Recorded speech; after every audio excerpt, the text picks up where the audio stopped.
Information uncensored.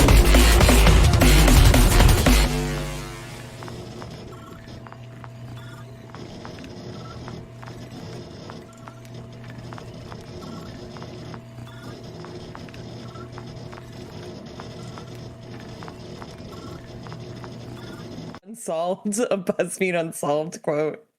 I'm Like I guess we Nigel start did. the stream with Wait, BuzzFeed Unsolved. From Ryan and Shane.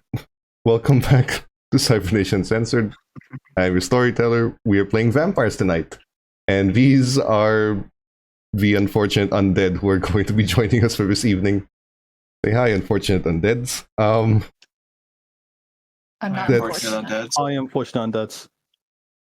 Should have seen that coming. Let's just go ahead and meet our vampires for this evening before we get started. George Lee, kick us off. Hi, I'm George Lee. And I'm playing Ash Hargrave, the Malkavian. Captain. I am Captain. I am playing Aaron Strangelow, the Tremere. Petra. Hello, I'm Petra, and I'm playing Cecil Ryan, the Bruja. And Shig. Yeah, I'm Shig. I'm playing Renee Winslow, the Toreador. Great. And before we get started, as always, this is a stream intended for mature audiences. Be advised, things will be covered. Things that are not crossing any lines as far as the players and myself are concerned, but may very well cross the lines of the audience. So, take a break if you need it. With that, all that stuff out of the way, we can go ahead and tell the story of our four very unfortunate undead. Let's call them undead Americans.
Start.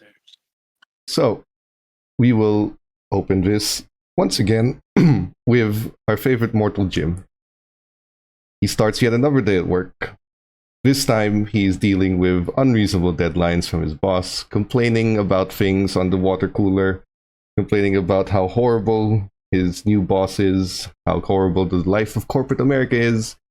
But he's waiting to come home and greet his kids who apparently won their Little League game. So yay. He comes home, he hears the stories about how they did, he promises to catch the next game, and Jim is a man who keeps his promises because he's already filed his leaves and does not care what his boss tells him. The loving man who goes to home, sleeps, enjoys his life with his wife and his kids, and has a relatively fulfilling life. He may not like his job, but he likes what it affords him. Unfortunately, the four of you don't get that, because you are basically dead. You don't get to have a life you enjoy. You don't get to have a family and kids to come home to. All you get is the unlife and all of the politics that come with it, and all of the suffering that this unlife brings to everyone. Particularly, last week, for one of you, who had to suffer with the choices that were made. Choices you actively made. Now, you had other choices, and you can justify that what you did, you didn't get a choice in it, but you know fully well everything is a choice. On your way home, Ash, you were stopped by a short man who gave you an invitation. Now, despite his elderly nature and his short stature, you were able to tell that that man was infinitely more powerful than you, somehow. You just feel it. Your blood almost recoils at seeing him in fear. But he gave you a friendly invitation to something known as the Eternal Academy. You don't know what that is, but tomorrow evening, you have been invited to go to that address. And just you. The rest of you went over to Prince Jackson and informed the Seneschal of your accomplishments. The Herald will spend the rest of the night informing the major kindred of the city that you are officially neonate, and that your sires will no longer be tied to the responsibility of making sure you don't screw up. Which means you are free, and they are free of you. The rest of you will go back to your club. Ash, unless there are any stops, I assume you also head back to the Haven? Yes. Okay. It's about just after midnight at this point.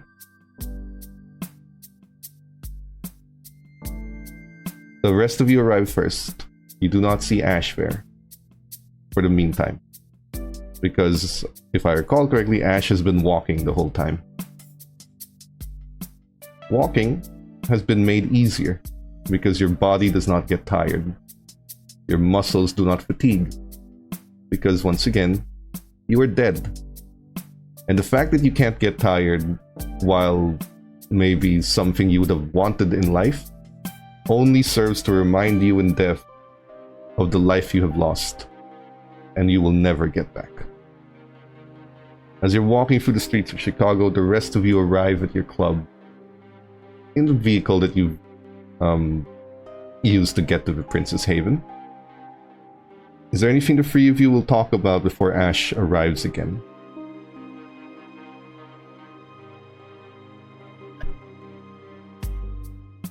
Cecil, Mm-hmm.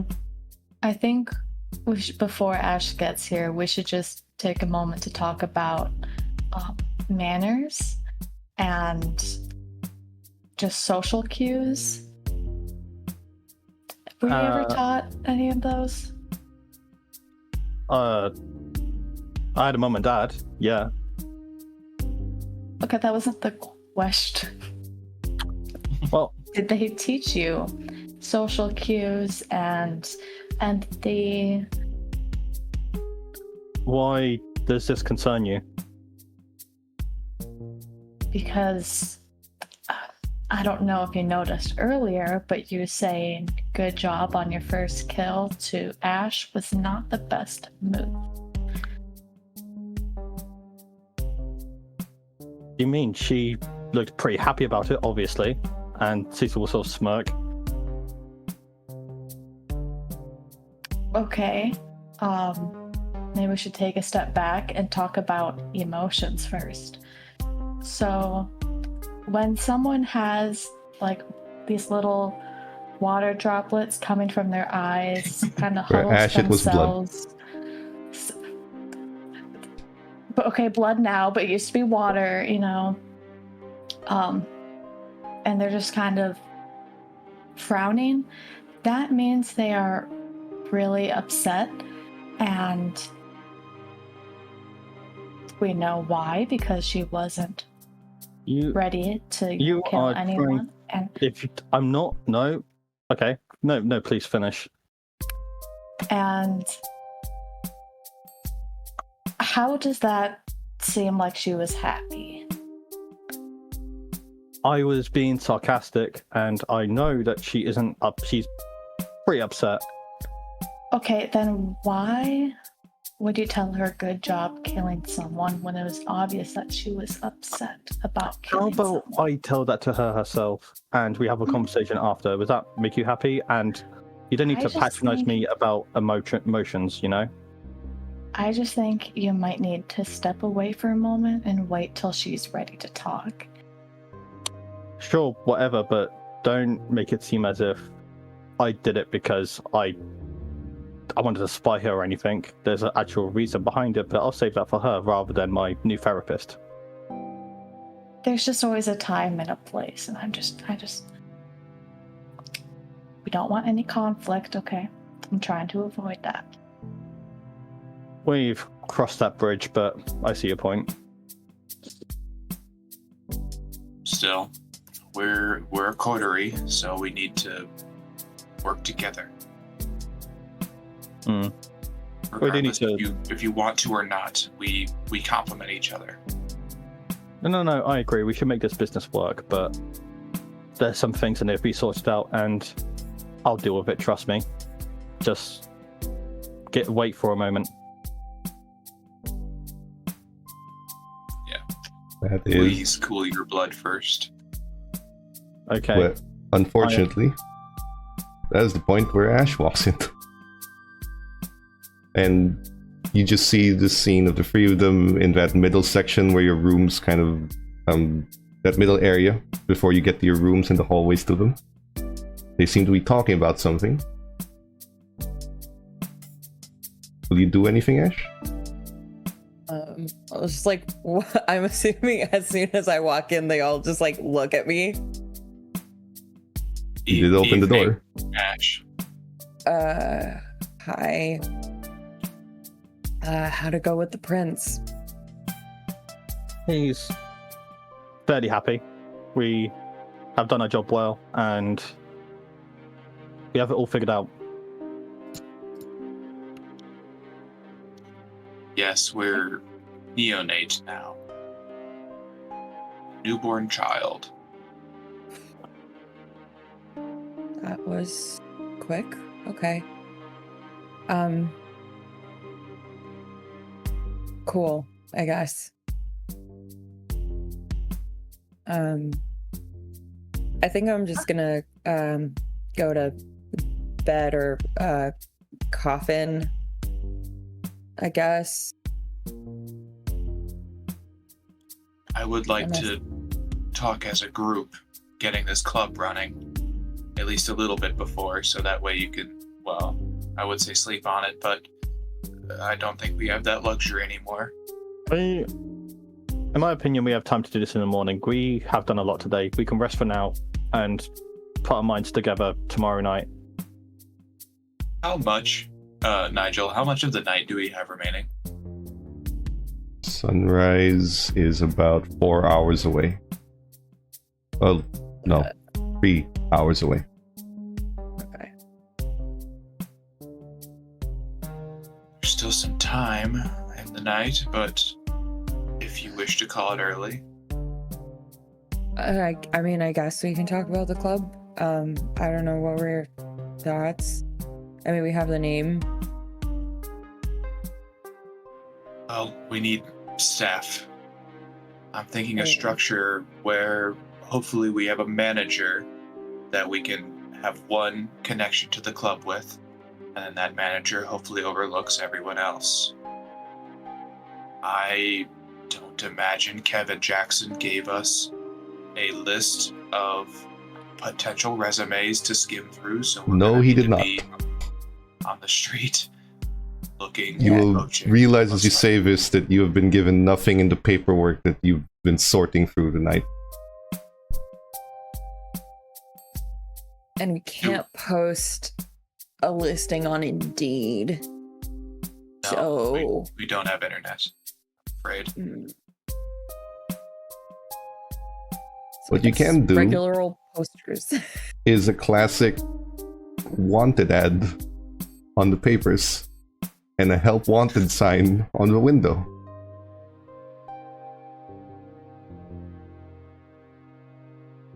I believe we're gonna have to go quite old school.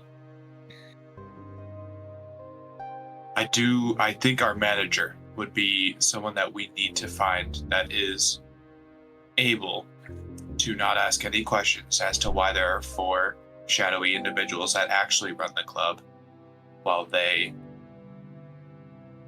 act as the sort of boss. So like someone super desperate.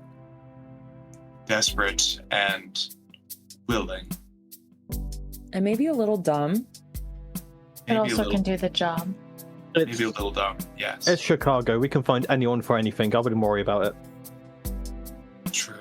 Do have I think $300,000 in the briefcase. I think that one we might need to poach. Go to another club, find some manager who's doing their job particularly well, and convince them.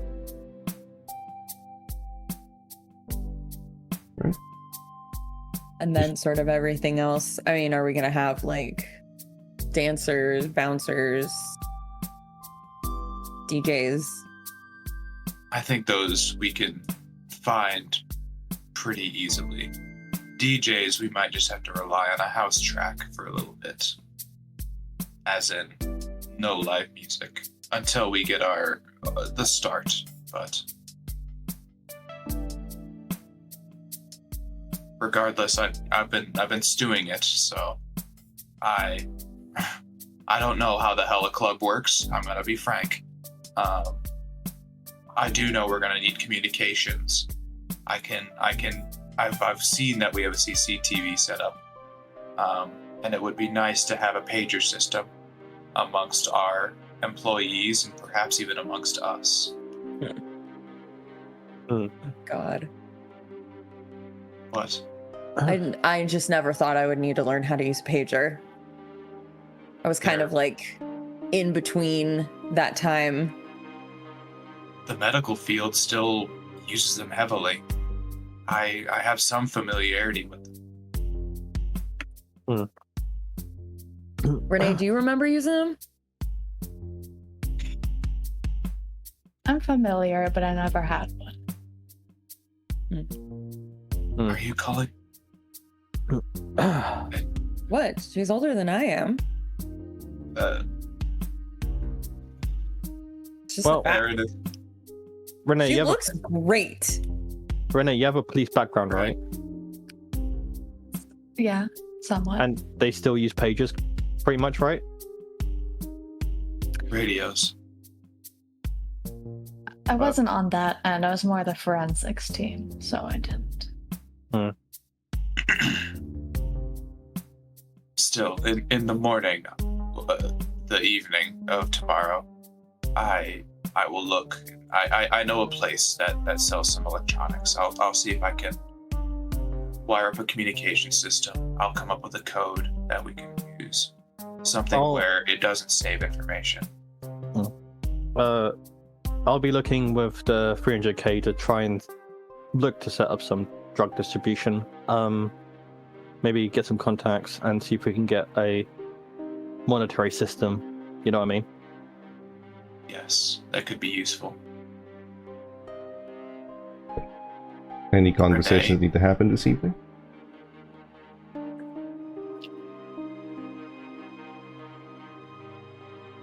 Alright. There's no one speaking. Cecil, do you still plan to speak to Ash? Yes, but probably next evening, not tonight. There's nothing else. I Yes. did want to just like as we're going to coffin, just like kind of pull Renee aside. You're like, I know that we weren't out there for very long, but I just wanted to thank you for sitting next to me after you guys found me by the dumpster, and like acknowledge it at the time, but it did mean a lot that you were there, and I didn't want that to go unacknowledged. That was kind, and thank you. Oh, you're welcome. And if you ever need anything, I'm always here. Especially if Cecil annoys you at all, just let me know and I'll take care of it. Then I might be bugging you quite a bit. Well, we have all the time in the world. Yeah. You're surprisingly nice. Like, you have the look of someone who could just like bully me with a glance, and you're actually like really kind. Just Girls surprising. Stick together. Appreciate that. All right. I'd imagine at this point Aaron has went to their room and is reading up on some of the grimoire that was given by their sire.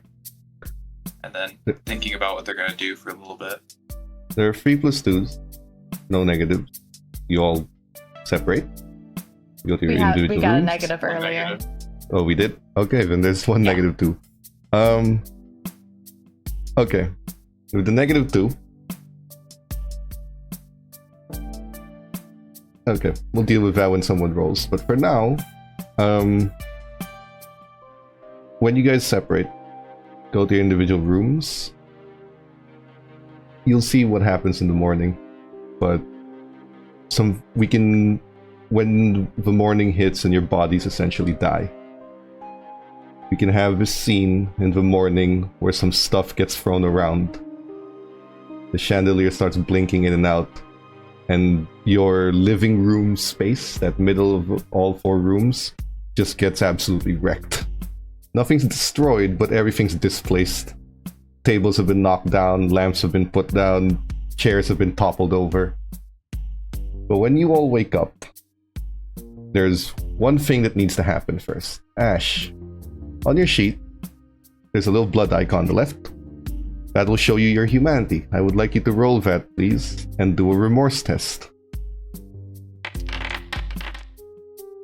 Good. So a remorse test is what happens when you have stains. You will roll the empty boxes of your humanity, which you have. Here's the irony of the remorse test. When you pass, that means that you lose no humanity and you are remorseful for your actions, and when you fail, that means you do not care and you lose humanity. Since you pass, as you awaken this evening, before I make you all do your hunger checks, Ash,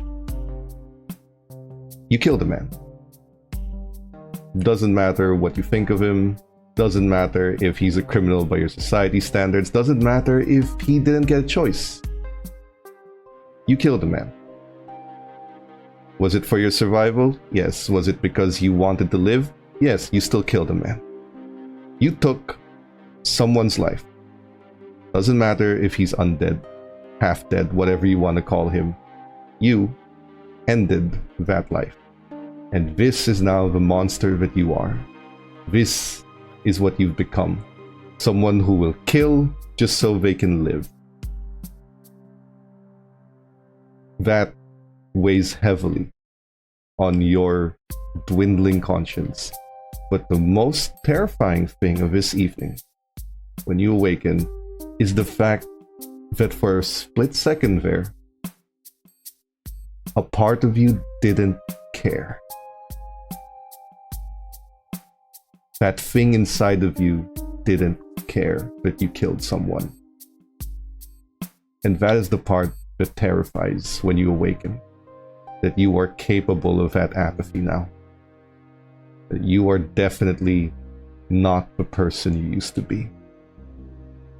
And you will awaken to that knowledge just as soon as you start to feel your blood boil inside of you once more. I need the 4 of you to click the little skull icon to make a rouse check to awaken this evening.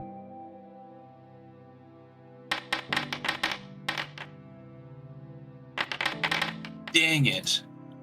No, that's my first failure. Who's failing? Diesel, Renee, and... Okay. We all gotta get lunch.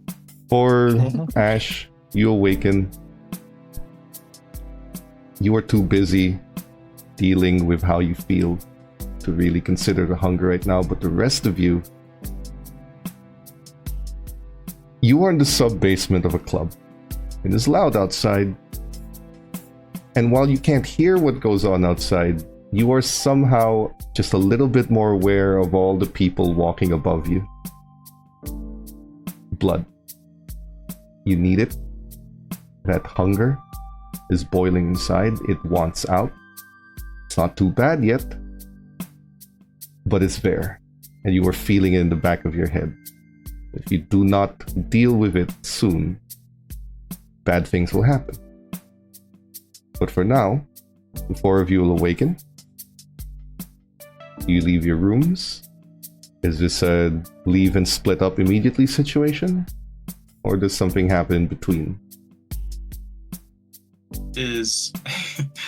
So I imagine Aaron is gonna walk out to that main little area, the middle of our cross, so to speak, and is gonna see that it's wrecked. I forgot about that already. Is gonna silently move towards the fridge. I believe you said there's a fridge there, right? There's a fridge, and then there's an industrial freezer in Cecil's room. But there's a common fridge. They're gonna go to the fridge and they're gonna pop a blood bag and then just like through the tube at the end, just sort of like widen it with their canine and then just sip it as they like look at the trash all around them. Like a morning mimosa. Like a Capri Sun. Or Yes. that. Exactly like a Capri Sun. It's certainly you may take out one hunger. Your blood bags are limited before you need to go do a supply run, but you still have 3 of them in that fridge after drinking this one. So you take a drink, you may remove a hunger. Unfortunately, the rest of you are unable to slake hunger with blood bags unless you have iron gullet. I do. I do. Would you like to take? Are you all taking blood Have bags? Iron Gullet? These are mine! What the hell? You can share. These are mine! Renee, did you want to have like 2 straws and share a blood bag? Like, I don't see any of you guys going out getting blood bags. Well, I'll get I just some imagine later. Aaron just being like, when they go to get the blood bag, just being like, "Meh, these are mine." Are you the type to eat your coworkers' food too? They have hate like a people like label you. on the blood bag saying property of Strangelove, do not touch. Strangelove, do Dude. not touch. Back I on will course. obliterate you. You are is this a moment where you guys will actually talk about the center of the room being destroyed, or you just fuck it and leave? Well, I don't know. Cecil and I are kind of stuck together that we're sharing a blood bag. So I think that's intimate. All jokes I think aside, Aaron- these are Aaron's stuff. So we'll repay him. We'll You owe get me. them more. you actually can't pay him. These things aren't cheap. I can get some. how much did these cost you each? I didn't use money to get them. I used it. Well, I didn't use effort yet. I'm gonna need to use effort to replace them. How much would the effort cost? Well, if you can get me back a blood bag, I wouldn't be too remiss. Holy shit. Money. Dollars. Dollar sign. How much? I don't know, Cecil. I Think of can't put a something. dollar sign on it. I can get. How you about more blood later. 300k if you're willing to pay money? Go shit yourself. Sip. Right. Now, So are we, I mean, this is great talking about blood bags, but are we gonna acknowledge the fact that our living room is trashed? I don't want to acknowledge that yet. I thought it was one of you, It's gonna be a so lot I of cleaning. felt it would have been awkward to mention it. I mean, who do we really think it was? I mean, is Sip. Was Sipping loudly. That's- The last As- bit of your blood bag, Aaron, just as your hunger is slaked, the last bit of that blood just splatters on your face. And the blood bag gets flipped out of your hand. Flicked, as if something invisible just threw it out. There's holding my hand out that was holding the bag, and as if it's not moved. There's Aaron, are like you gonna blood let that splatter slide? across your face as it gets flicked, as it flicks out. Right. So God. here you are complaining about us just having a blood bag, even though we'll get you another one, and now you're just spraying it all across the room. That wasn't me. I didn't do that. Mm-hmm. Well, do you have a rational explanation as to who did that? Well, I hate to say it's ghosts, but I've came to sort of accept that there's a lot of strange things I do not know, and I need to be willing to understand.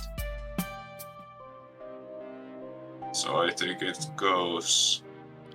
She's gonna say with clenched teeth. I forget. Can I see ghosts with sense the unseen? Yeah, you cannot see their full form. That is a different Okay. clan, but you can see the Okay. presence of a spirit if you try. Would you like to activate it? Yeah. When you trigger it, normally there's a roll if the ghost is trying to hide, but this particular spirit is not.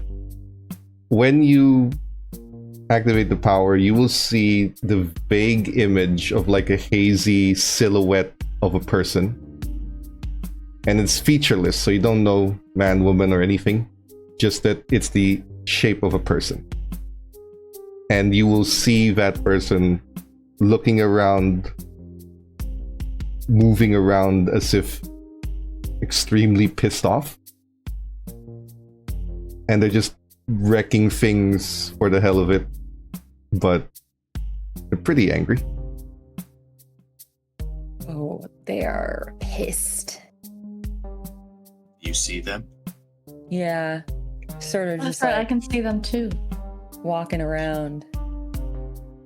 Can you It's kind of stomping their feet. talk to them? No, you cannot. I cannot. Melody was very clear on that, and it is upsetting. Apparently, only the Hakata can. I'm unfamiliar. Cecil's little friends.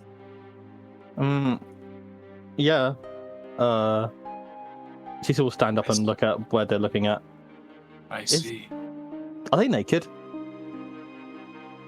I mean, I can't tell. They're more like an amorphous sort of silhouette.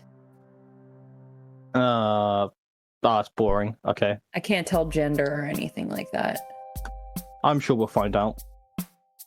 Maybe. I don't know. But they seem very pissed. I wish.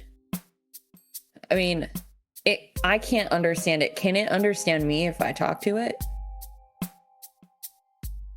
If you address it, Uh-huh. you know, you've been told that these spirits are aware of you and can hear you. Okay. Just Mhm. because you can't speak to them doesn't necessarily mean they can't hear you and what you say. Okay. Gotcha.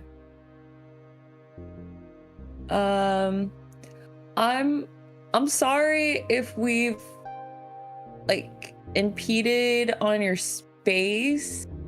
Could you give us a break for the rest of the night? Would that be cool? Thank you, please. This is funny. Ideally- Make a charisma and persuasion roll. Select the skill first. Persuasion, then charisma. Okay. Oh, Please you tell guys us can what clear you'd out like. willpower if you have any. You can Oh, clear a number gotcha. of them each session, start of each session equal to your resolve or your composure, whichever is higher. Right click the stain to get rid of it. You talk to the spirit. Right, charismatic. Oh, I'm assuming this isn't worth a willpower spend unless you'd like to. So, no? No. Yeah. You speak to the spirit. It realizes you're talking to it. It kind of puts its hand on its head, trying to say something. You don't hear anything. It walks up to you after you finish talking. And it flicks your bangs above your head for a moment. And then it leaves. It walks away from you after it just screws up your hair. And the rest we just see Ash's hair just flip upwards to her top of her head and then go fly back down in a mess. I'm unfamiliar. Is that something good? No. Maybe it just doesn't want us That's- here. But it does disappear. Probably. Oh, it's gone now. So that's something. That word "gone" is quite. It's holding a lot of weight there, I imagine. I forgot. Do we have a Ouija board? Yes. Ash would use have that one. next time. Yeah, we try and use that next time. Maybe find out what gender it is, or if they're chill. Are you so concerned on what gender it is? And if it's naked? I plead the fifth. I don't care. No, those who plead the Oh. fifth usually have something to hide. We should keep Cecil away from the Hey, board. What do you mean? I'm just curious. Curiosity.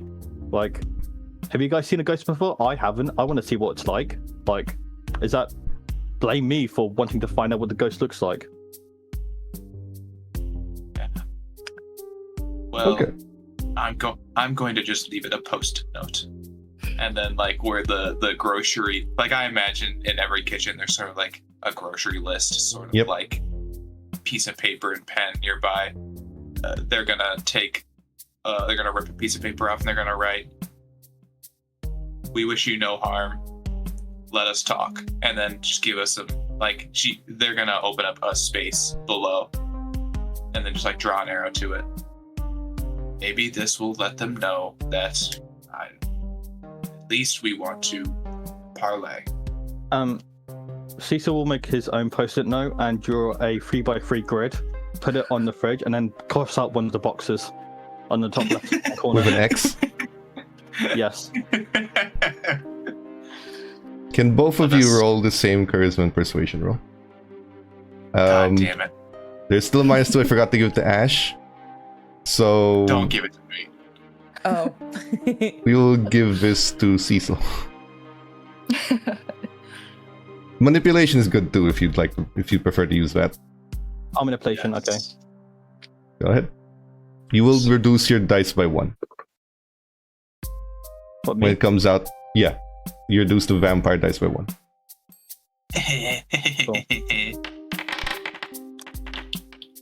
I got a What? success. Cecil still rolled a 10. No, that's you rolled willpower, Cecil. I'm still... Give me a sec. I did it Click wrong. on persuasion.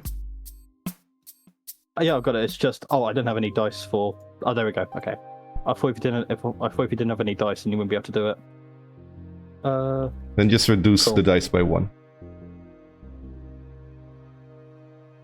That would leave me at 0 dice. You have free in manipulation. Okay. Cool. Give me a sec.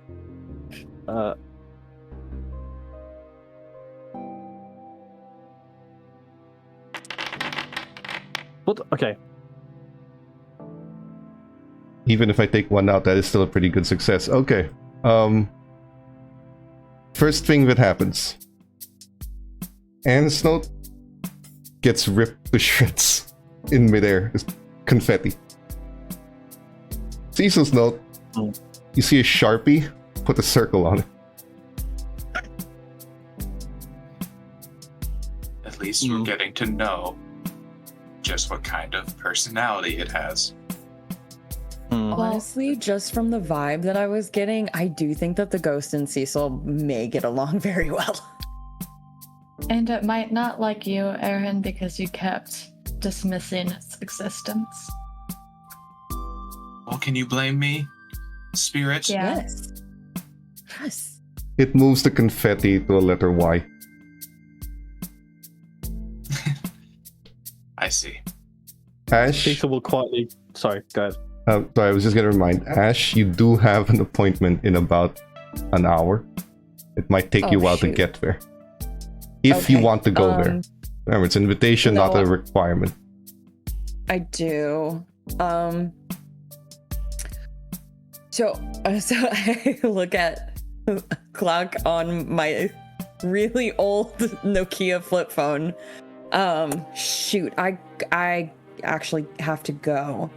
Do you need me for the hiring situation? I feel like you guys have We'll that. it covered. Okay, cool. Is Right. okay, sure. I Yeah. got an invitation, so I'm going. From who? I don't really know his name. He kind of looked like I don't know if you're familiar with Avatar: The Last Airbender, but he kind of looked like Uncle Iroh, but with darker skin.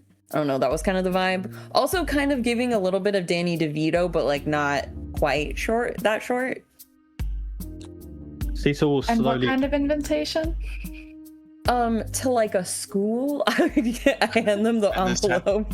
Well, And you this burned it, happened. remember? They were supposed to burn. Oh yeah, I You burned were it, told, that's right. you were told to burn it. And this happened at 1 in the morning in Yeah, the streets like of Chicago. yes, correct. But he was Oh. kindred. It was another Oh. kindred. It wasn't like, you know, some creepy human or whatever. Oh, I see. In that case, be careful. I think it's a good thing. I'll let you know.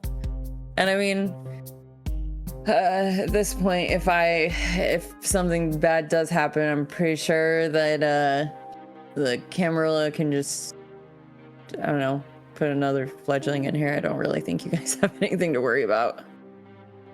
I'm afraid the Camarilla does not wish to see us succeed. They wish to see us do our part. I don't think we would be getting another fledgling. Well, I Well, will have try not fun. to die again then. Yes, Yeah. please don't die. Yeah. Well, I this say that conversation. selfishly and selflessly. While this conversation's happening, Cecil will put another X on the thing. We're saying, "Oh, yep. You do that. Yeah." Okay. All right. So no conversation yet between the two of you. Ash doesn't have to leave immediately. It's just that, 10, 15 minutes you have to go because Chicago traffic is hell. All right. So Even at midnight. Unless oh, it's sorry. not midnight, Go it's for sunset. it. Oh, we've got like rush hour to deal with, but unless there's anything else, Ash will leave. Cecil, you want to go as well? You said you were going to go check contacts on the street. Yes, I'm gonna do that. What will the other two do? Since the two children just left. Well, two of your children just left, Renee.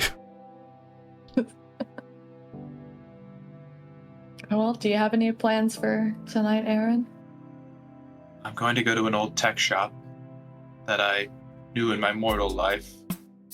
Hopefully they won't recognize me, but I don't imagine they will. I'll put my hoodie up. Well, I'll work on getting you another blood bag. Okay. and some employees. I think that's more important now. We'll get Just- there. If I think the manager is the most important thing. If you can go to the rack maybe and find someone willing. I don't know. It seems like more your skill set than mine. I think you do better. All right, I'll add that to my list. There are no more negatives. So, I'm going to start with Cecil, because this one is really interesting. You're going to look where for people? Yeah. I see And- it. In the VOD, we can have a Moment. comically loud explosion happen before the crash, and then have it go back to normal. Our Haven exploded. Okay. Sorry about that. I don't know what happened. That was a blue screen. Talking about All right. Chicago's best. One sec. Why can't I hear anything? I'm not seeing that. Oh wait, is it lit? Back on it. Sorry about that, everyone. Now, I have to deal with some audio issues. Great. We love technology.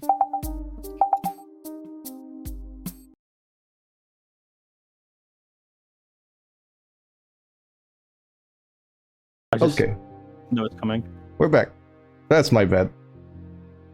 Screen broke. Don't know why. But we're back. Okay, so back to it. Once again, I'm going to start with Cecil. Mm-hmm. How and where are you looking for staff?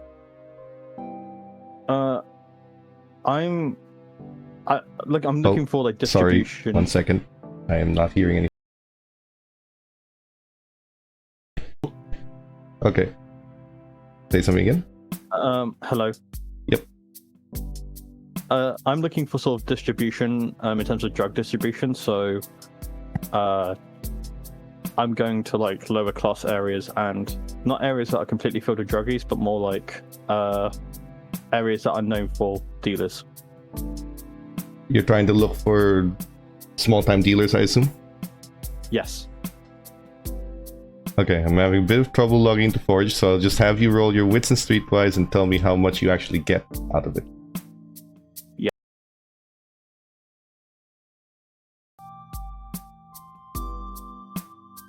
Cool.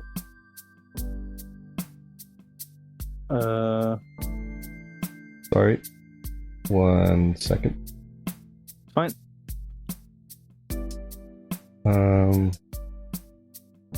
Yeah, it says lost connection to the server. I'll be back in Sure. 1 second. Just refresh.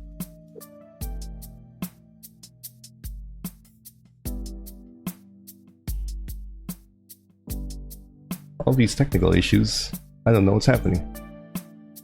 You guys will have to Bound relog to in. happen Forge, that's my eventually. bad. I think I'm back into Forge. Yeah, I think you just have to refresh it. I also hear absolutely nothing. 1 second, please. Cecil's caused all this. It's Cecil's fault. What did Yes, you Your get? spirit. Oh, you haven't Forge rolled it. crashed, so I need to. Yeah. Yep. Okay. Please don't. My audio keeps dying on me. Why?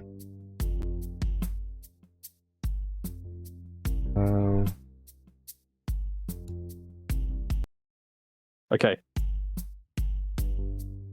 Sorry. 1 second. Okay. Fixing things. Technical My brother called difficulties for a work question. for some reason. Stream audio work.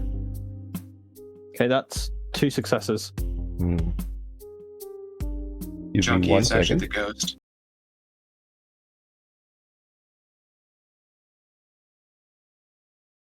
Alright. This might work better. It's our ghost that's doing it. Your mic's off, Nigel. Okay, now it's okay. Okay. Alright. Can you hear me now? Okay, great. Yes, I can. Okay, this one's working? Okay. Yes. You got 2 successes. I was gonna say that the difficulty is gonna be severely decreased if you are going to use your exorbitant amount of money in a briefcase. So you are looking at drug dealers, junkies, and the like, yes? Yes.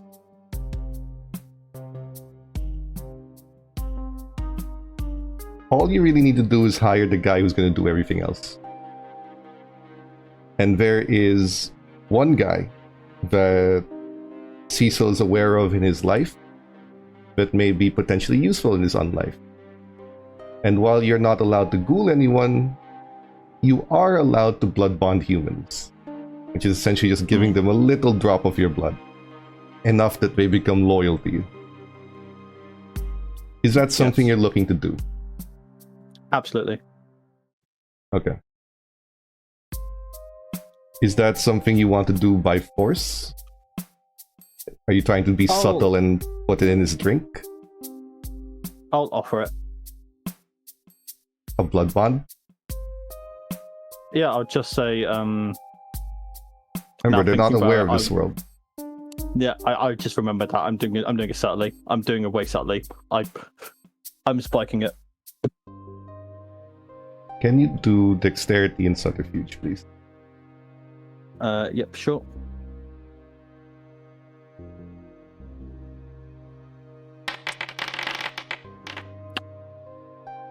Can you see What? Forge now? Cool. Which reminds me, your addict is just about to trigger again. But you managed to put a drop of your blood into the drink. You have I'd say a beer or some sort of drink with this man. He takes it. You drink it. He drinks it. And you have a manager. A man who knows the drug scene very, very well. Shady Rick. Shady Rick. He used to supply you a lot of things. He thought you were dead. He stops questioning it when he drinks his drink. Okay. And he looks at you. Alright. So when do I start? You need me to look for some people? I'm looking for distribution, really. I have a nightclub set by called the Deadly Affair.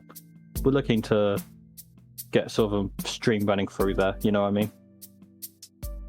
Yeah. You want me to find you some people then? Workers? Absolutely. Yes. People won't ask questions, I assume. Mate, we're sorted. Don't worry about that. I have it. We'll provide also some drugs as well on the side as well. Just some stuff to sell on the side. We've got that covered. Alright then. I'll find you bartenders, waiters, staff. That shit. Sound about right? Absolutely, Rick. Fine. Give me a couple of nights. I'll round out some people for you who won't ask questions. Rick, I love you, man. I'm glad we're doing business. I'm glad you're still alive. He just shakes your hand. Doesn't question anything about you being cold because he will not question you about anything.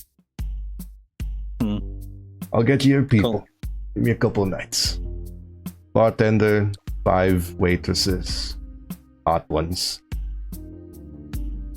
Can you get me some hot guy race, which is like not can we just make sure the genders are equal, just for like diversity's sakes, of course?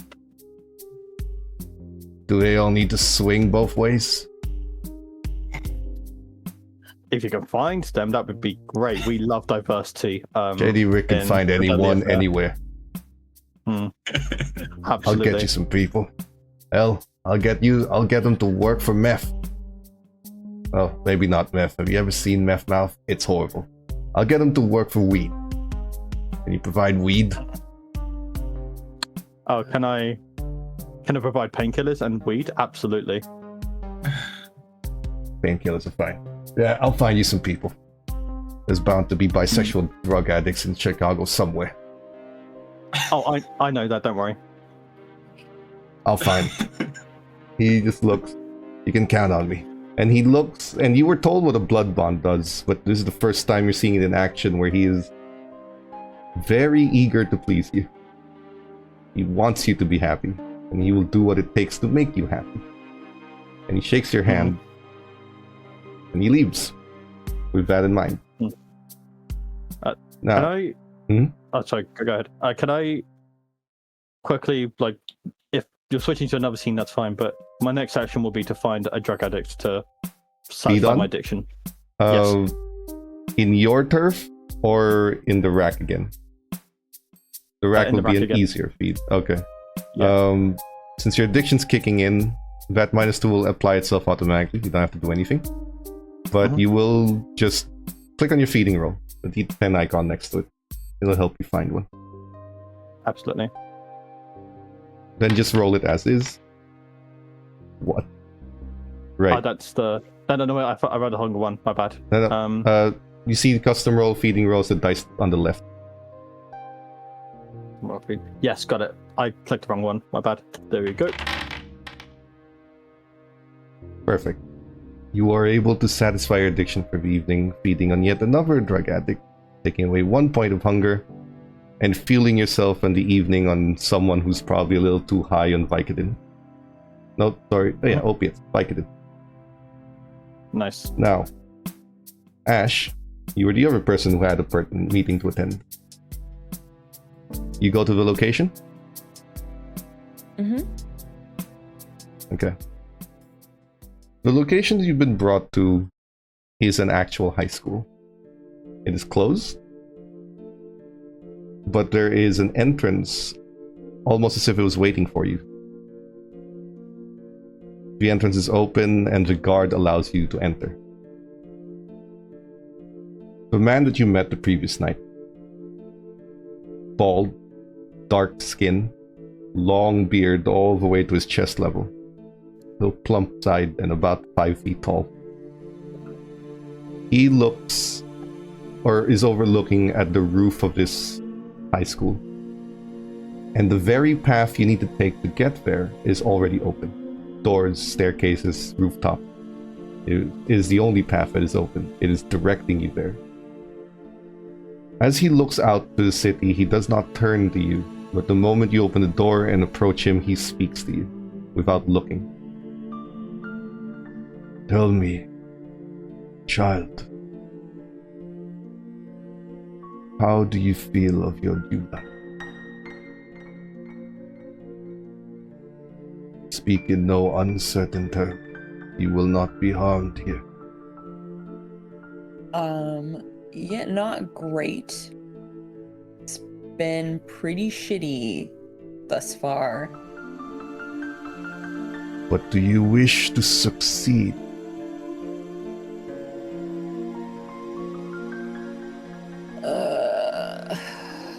I don't even know what that means.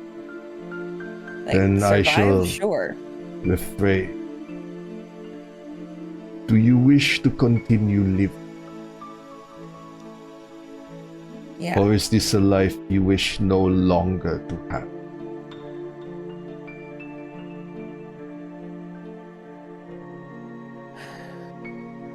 No, I want to live. Then in living,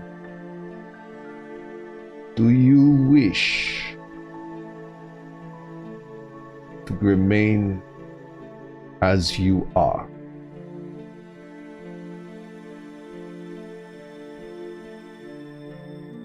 As opposed to Embracing the dark.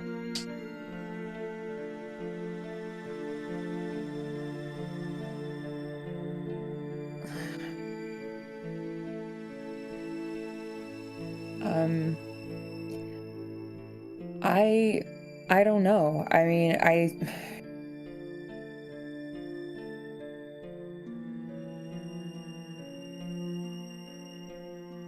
it would be easier if I didn't care as much, But it's easy what you crave.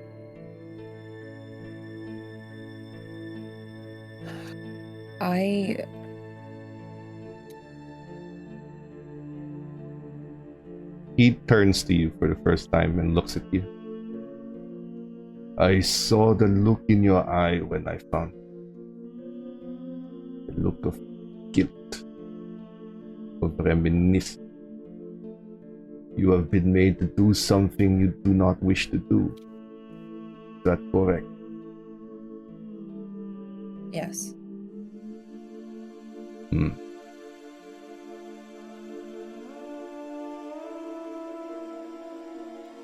Is this guilt something you wish to be free of?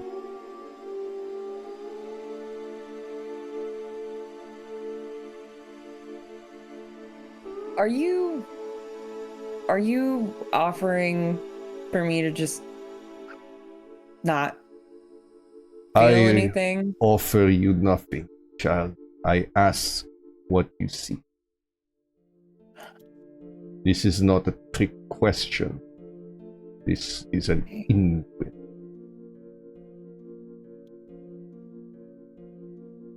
I don't want to not care. Nods. I like who I am for the most part, but one thing, as shitty as it was and as many problems as it gave me, I think that my empathy in life and in death was one of the best things about me. and you wish to hold on to this. For as long as I can. I will tell you something. Your sire has informed you already of the age of kindred. As you age, you lose empathy, you lose compassion, you lose who you are, and you become closer being a monster. You've been taught this. But your sire was the one who requested me to invite you to my academy. Because that is not the only way. You have seen 100-year-old kindred and the monstrous acts that they take, yes? Yes.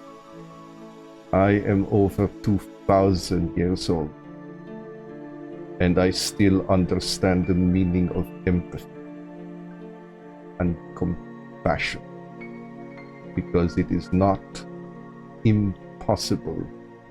But know this, I invite you to my school to learn to be in the Camarilla and to be kindred and succeed without losing who you are, but that success is not easy.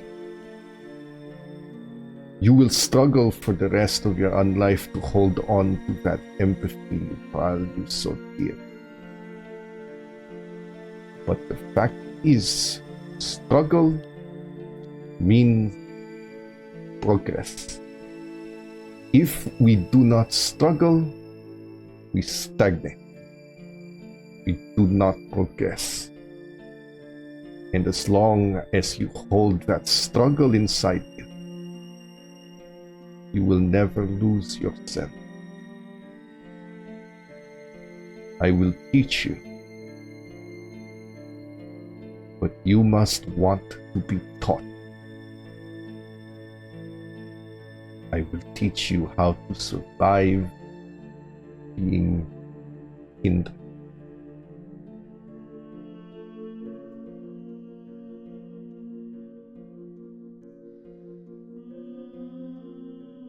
Okay. My name is Critias. I will be your teacher, and in the following nights, the academy will contact you. And he hands you a pager. There is only one number on this. When you see it, you will go here. Unless told Okay. otherwise. But so sometimes the prince and like the sheriff ask us to do things. Is it like if I have an extenuating circumstance, can I maybe You will not say be requested to arrive at a time where you are asked to be tasked with the Camarilla's activity.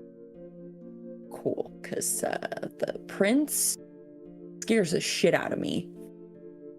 Well, the prince, but also his werewolves. He smiles. Fear is an excellent tool for control. He looks to you. I start the academy on orders of the prince. They will not conflict. Okay.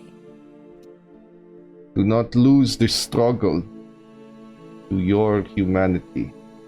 Do not lose the feeling of struggle inside of yourself.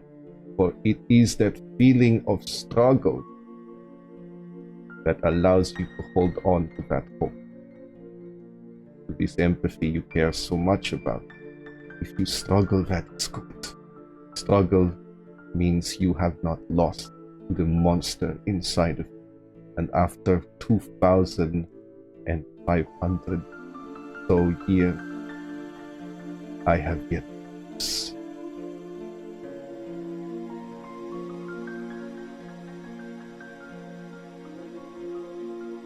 You may go. You shall be contacted. There are more like you than you think. In this city, learning. Right. Your sire was one of my students 80 years ago.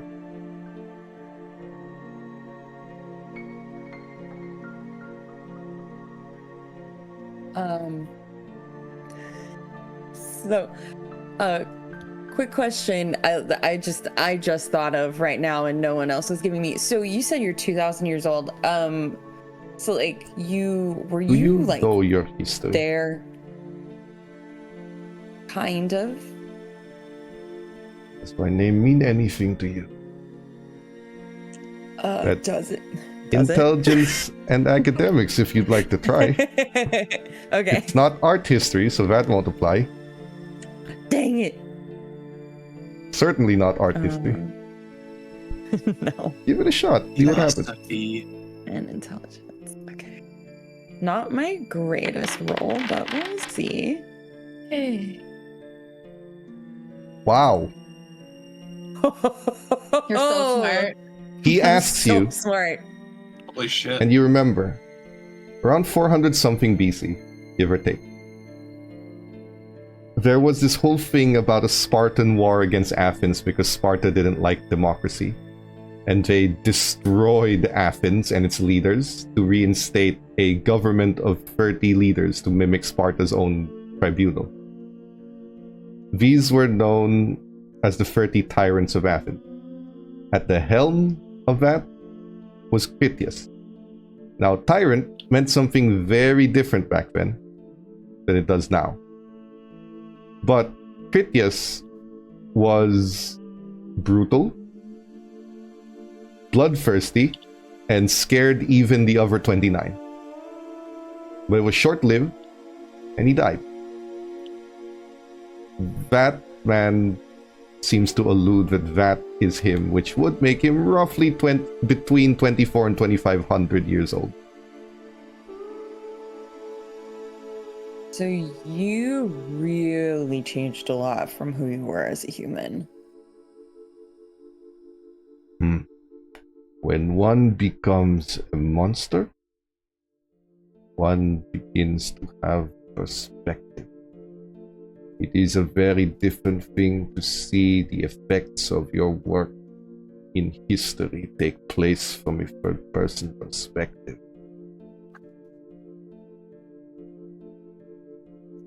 If one can change from their human life, then certainly one can retain their human ideals, no?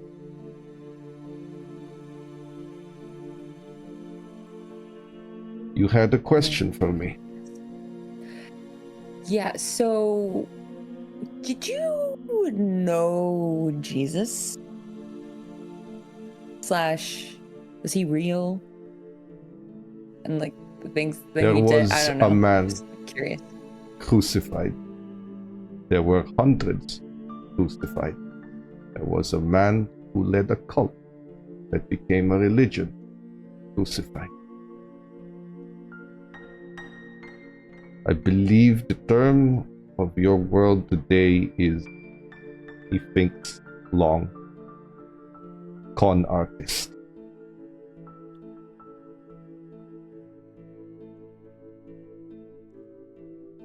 Interesting. If he had any true power, there would be those in power who would have noticed beyond the mortal. Oh, yeah, that makes sense. I mean, I figure the kindred would be pretty intrigued to learn about a human who got resurrected, right? He nods. He did not rise. I still know where he is buried. Shit. Alright. You may go. That is a time Okay. for another day.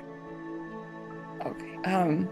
Do not lose who Thank- you are, Miss Hargrave. Who you are can survive in this world if you are willing to accept the struggle for it. How hard will you fight? Keep who you are. That is the ultimate question.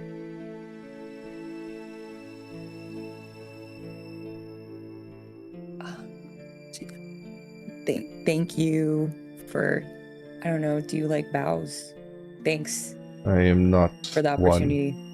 for any particular ceremony. Okay, cool. It's been cool. So I'll see you when this thing beeps. Your Okay, awkwardness bye. is palpable. Leave. Oh god. As you exit, same path. The night is now yours. Meanwhile, would the other two like to do anything? Aaron, your electronics run is not the most complicated thing. If there's anything else you'd like to do besides buying some secondhand pages from a rundown electronics store. Yeah. Some pagers, maybe like a couple Raspberry Pis, something like that. And I don't mean the food. I mean the program. technology. But you can. It's very easy to get some pagers, and setting them up is not the hardest thing in the world. It does come with a manual. You should be able to set up numbers for it. Just tell the others what the numbers mean. Was there anything else you'd like to do with your evening before you return? Aaron is going to move. Or not move. Aaron is going to check in with their sire. See if they can go and see them. You'd be in the north area, where you were for a week. Once you knock, his ghoul and allows you to enter. Then he looks to you as he's reading a book, standing up. He seems to be practicing something. Then he closes it, puts it to the side table. He's in his study area. 3 of the 4 walls here are covered in shelves. Aaron, why have you come? Do you require something? Are you free? Are you free right now, Everett? I'm not in any particular rush for anything. What do you need? And he gestures to a seat in front of him. Aaron will take that seat, and they're gonna say, I'm a neonate now, which means I know I'm not bound to you. However, I'm still thankful for your training. It did come useful.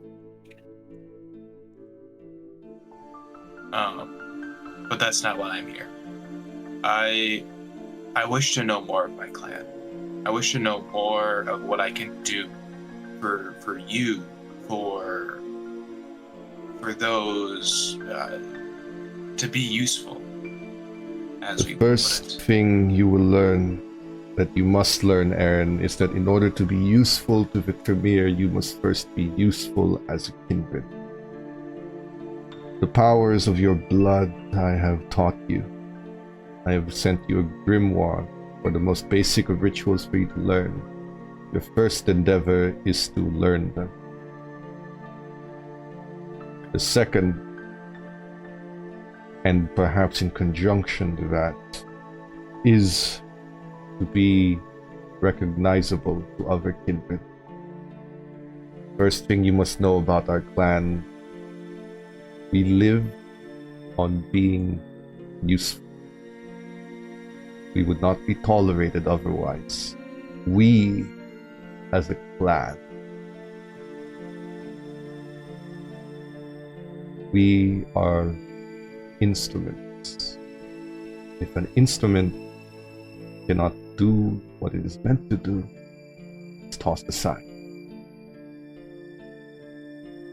The only way for you to know more is to grow in your power. The only way for you to do that is to befriend the other kindred. people have already begun talking about your coterie mate. Cecil Ryan. Kindred have begun to speak of the boldness of his move to speak to Miss Vitali in Elysium. That is a move that has earned respect for its brashness, for its risk, and ultimately for his knowledge to make a deal.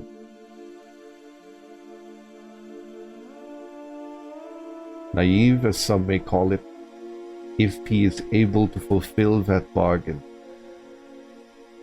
it is a strong first step in his life. You must find your first step. You must attract the attention of other kindred.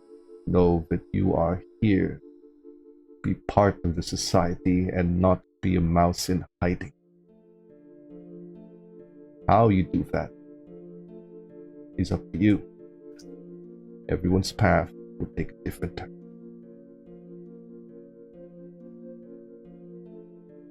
How did you do it?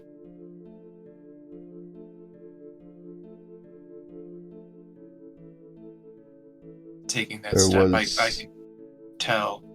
Sorry, go. I was rambling. There was a time, some 100 years ago, Chicago was not as peaceful as it is now.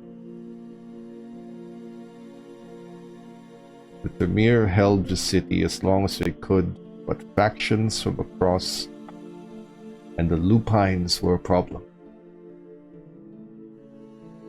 When Prince Jackson assumed the throne after the death of his predecessor, the Tremere were not certain whether or not they should put their stake in one so young.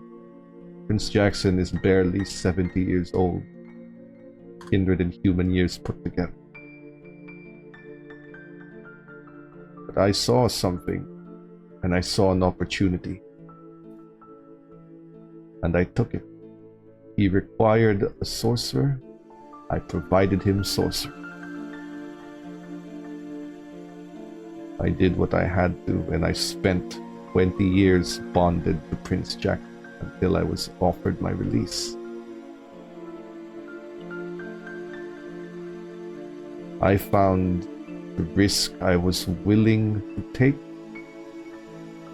and in a moment's notice, I took it.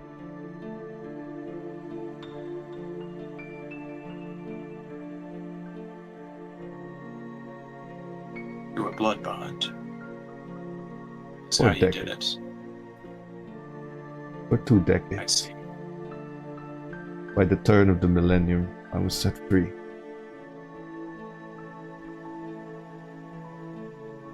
But I still serve.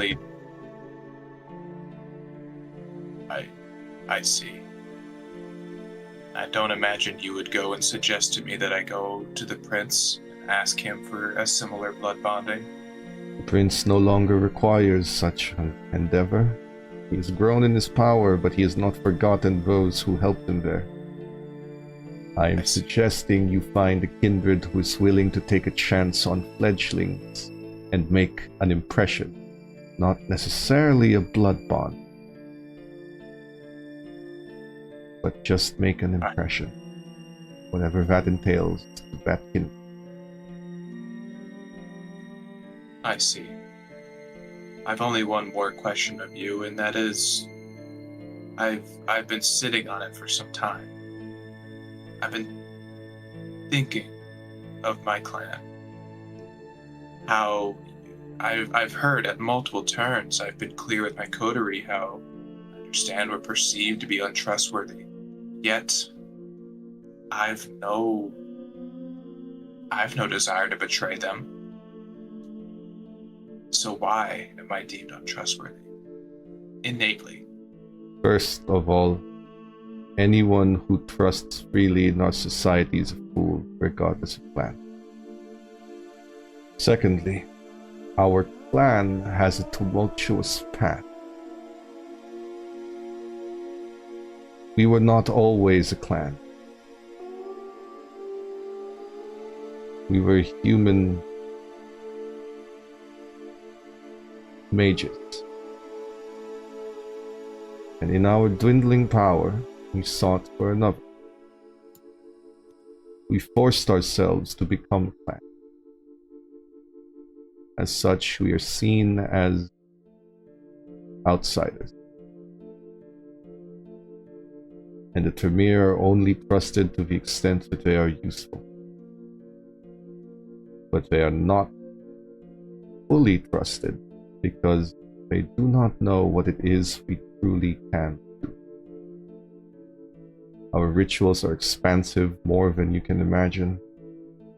Even after the fall of our height, we have multitudes of abilities the other clans still do not understand fully. And fear of the unknown leads to mistrust, especially when it comes with our history. Ours is a clan of usefulness, not of trust. Do not expect anyone to trust you, but you can expect once you have proven yourself that people will trust what you can do for them.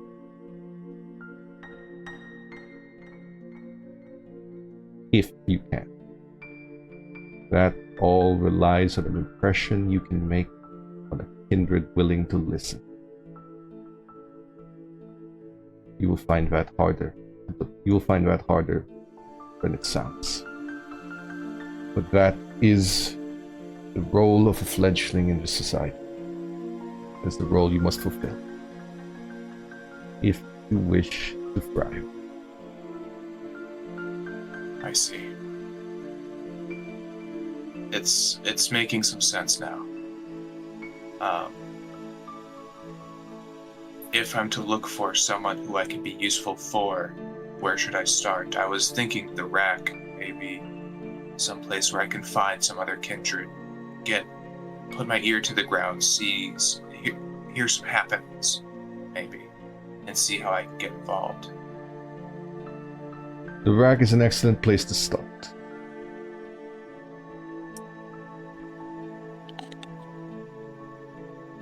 But it will depend on where you go and where they go. You cannot predict where each kindred will be each night. The rack is filled with many clubs, many feeding grounds, many havens, many homes. I see. Thank you, Everett. I do appreciate your assistance. I'm not owed it, but yet you still help me. And if there is that time where you wish to cash in, the reason why you really sired me in the first place, I will be there. The reason I sired you is because of your potential, but your potential is up to you to make something of it. If you wish for respect in this world, if you wish to be acknowledged in this world, if you wish for restrictions on your person to be loosened, you must become useful. You must earn the right to be acknowledged. That begins with the network you make for yourself. Aaron will stand up and with a slight smirk, they're gonna say, forgive me, it's no transgression, but I do not believe you entirely when you say that you merely sired me just because I had potential to be myself. I feel that you have not gotten the benefit that I can provide you.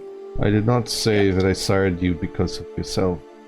I said I sired you because of your potential. The use of that potential will be revealed in time if you can live up to it. We take things by step in our world. I aim to get there then. In time you will learn to see life beyond what is tomorrow, and you will begin to see time in terms of centuries rather than months. Until then, Make use of the time you have and the freedom you have earned. I imagine the camera's gonna zoom out a little bit, and Aaron's just is holding this plastic bag with like a lot of loose electronics under their arm, and it's gonna be like, Paper. yes, They're eco-friendly. paper Like bag, a little paper bag. excellent. And they're just gonna say, well, I do appreciate the words of regret. I do have a night ahead of me. Still, and then with like a little like pat to the bag, you're like, thank you. Still, it opened my eyes some more. Nods and he'll let you go. And when you head back, you're heading back? I think for now, okay. At least to drop off the electronics. Maybe they'll go to the rack and see if they can check it on some stuff, see if they can find some potential work. Renee, are you doing anything this evening?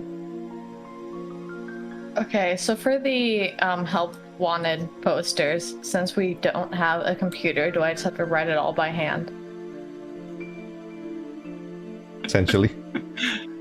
Okay, I'll make it look great. Don't worry. We have post-it pop notes. the colors. We do have post-it All the notes. letters. You gotta stop at Hobby Lobby. Make a I dexterity. do, And but Hobby Lobby's closed. Oh shit. you have materials. Do craft Yeah, I'm and better than then- Hobby Lobby. dexterity. Craft and dexterity. Okay.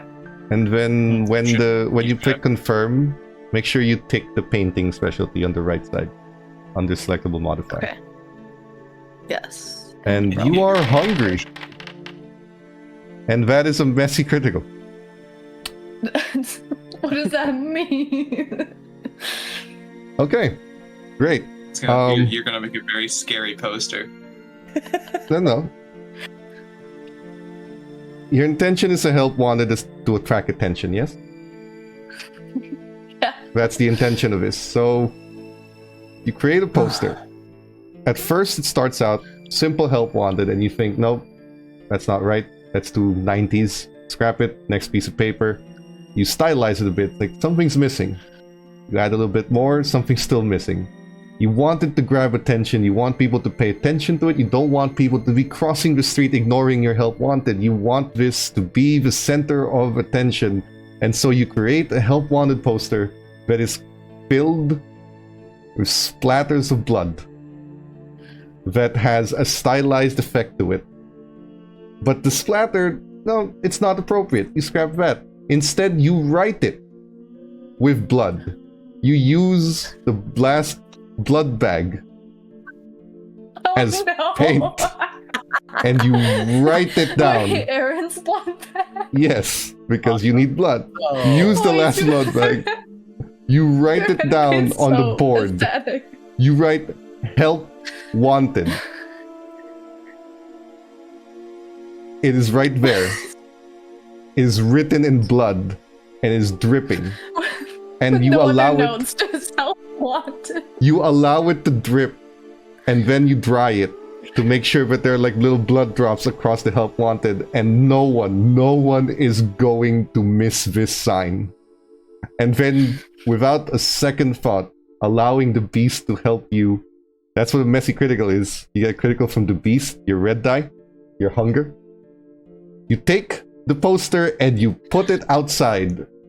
And before any of these other three can actually get home to realize what you've done, it has been about 3 hours of that sign being up there for people to see and watch. And people are looking.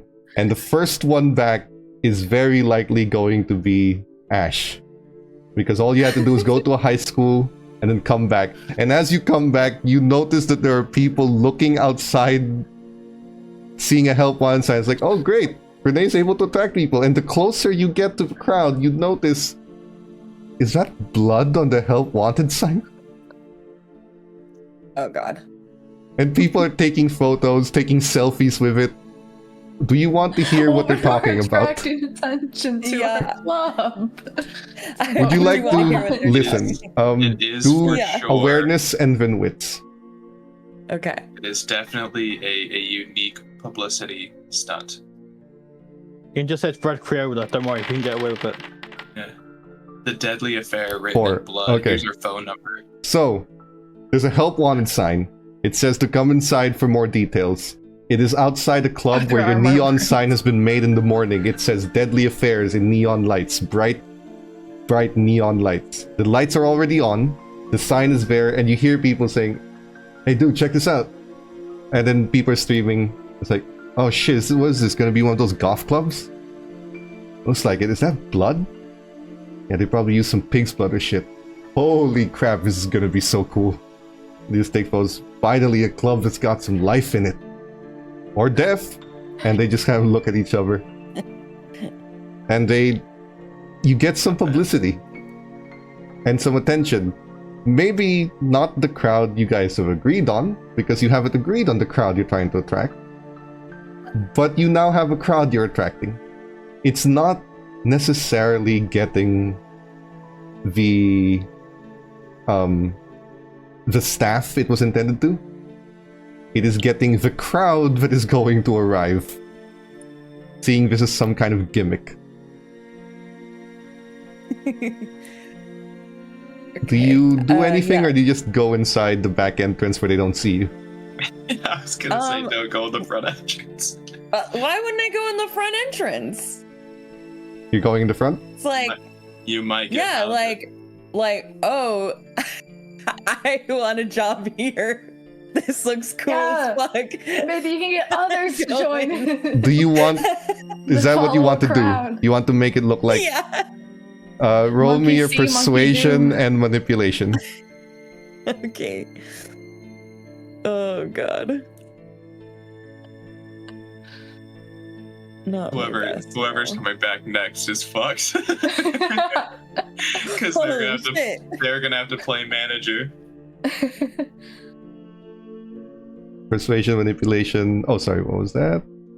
It was 4 4. successes. Out of 4. You walk in. Ash walks in, jewelry and everything, the way you were dressed, moving inside. There's an etherealness to how you've always moved that catches attention. They see it. You walk inside. No photos are taken. You walk first faster than that. But people are now starting to talk about, well, I mean, she's gonna work there. And they start moving in. Now, once you get inside, temporarily, it is just you and Renee. However, Cecil would be the one who's not far behind, since he just made one deal, and I don't believe Cecil's making any other stops at this evening. No. So, you walk in, you see a lot of people already lined up, and Rick just looks like, shit, I can work with this. Now we start vetting them. Give me a second. I go and investigate and see what all the commotion outside is about. The sign written in blood, help wanted. Diesel just starts laughing and is just like, hey, Rick, come check this shit out, man. Look. Is that blood? You Holy shit. fucking... Dude. The PR team's at work, my friend. I didn't know this was Dude. going to be one of those metal golf club things. Mate, neither did I, but... Right, I'm gonna change the profile. He looks at everyone and says, alright, everyone wants a goddamn job, come over here and talk. And he just starts pulling people away. Yeah, and I'll sort of raise my hand in the crowd and be like, mates, if you want a good time, if you want to get hired, come by and stop by a drink. I own the place, so hey, we got the best shit in town. Trust me.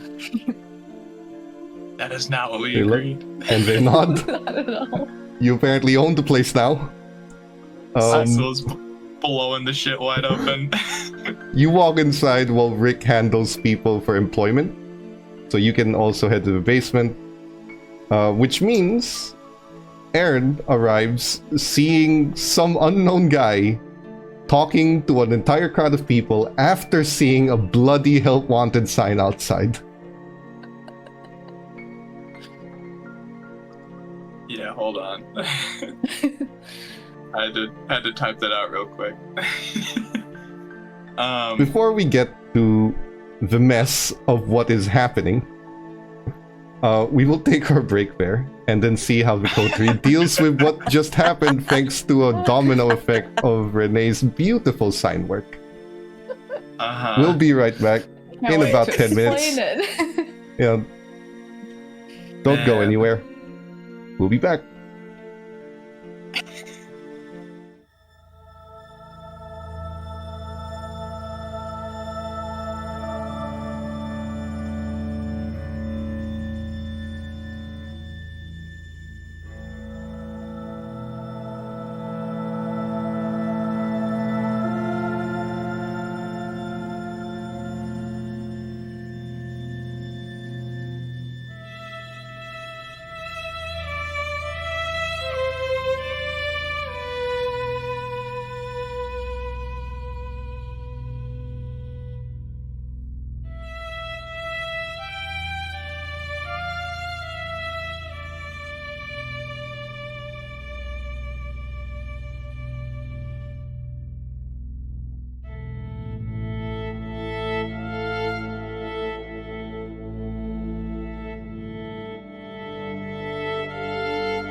I will get more. So- We're back.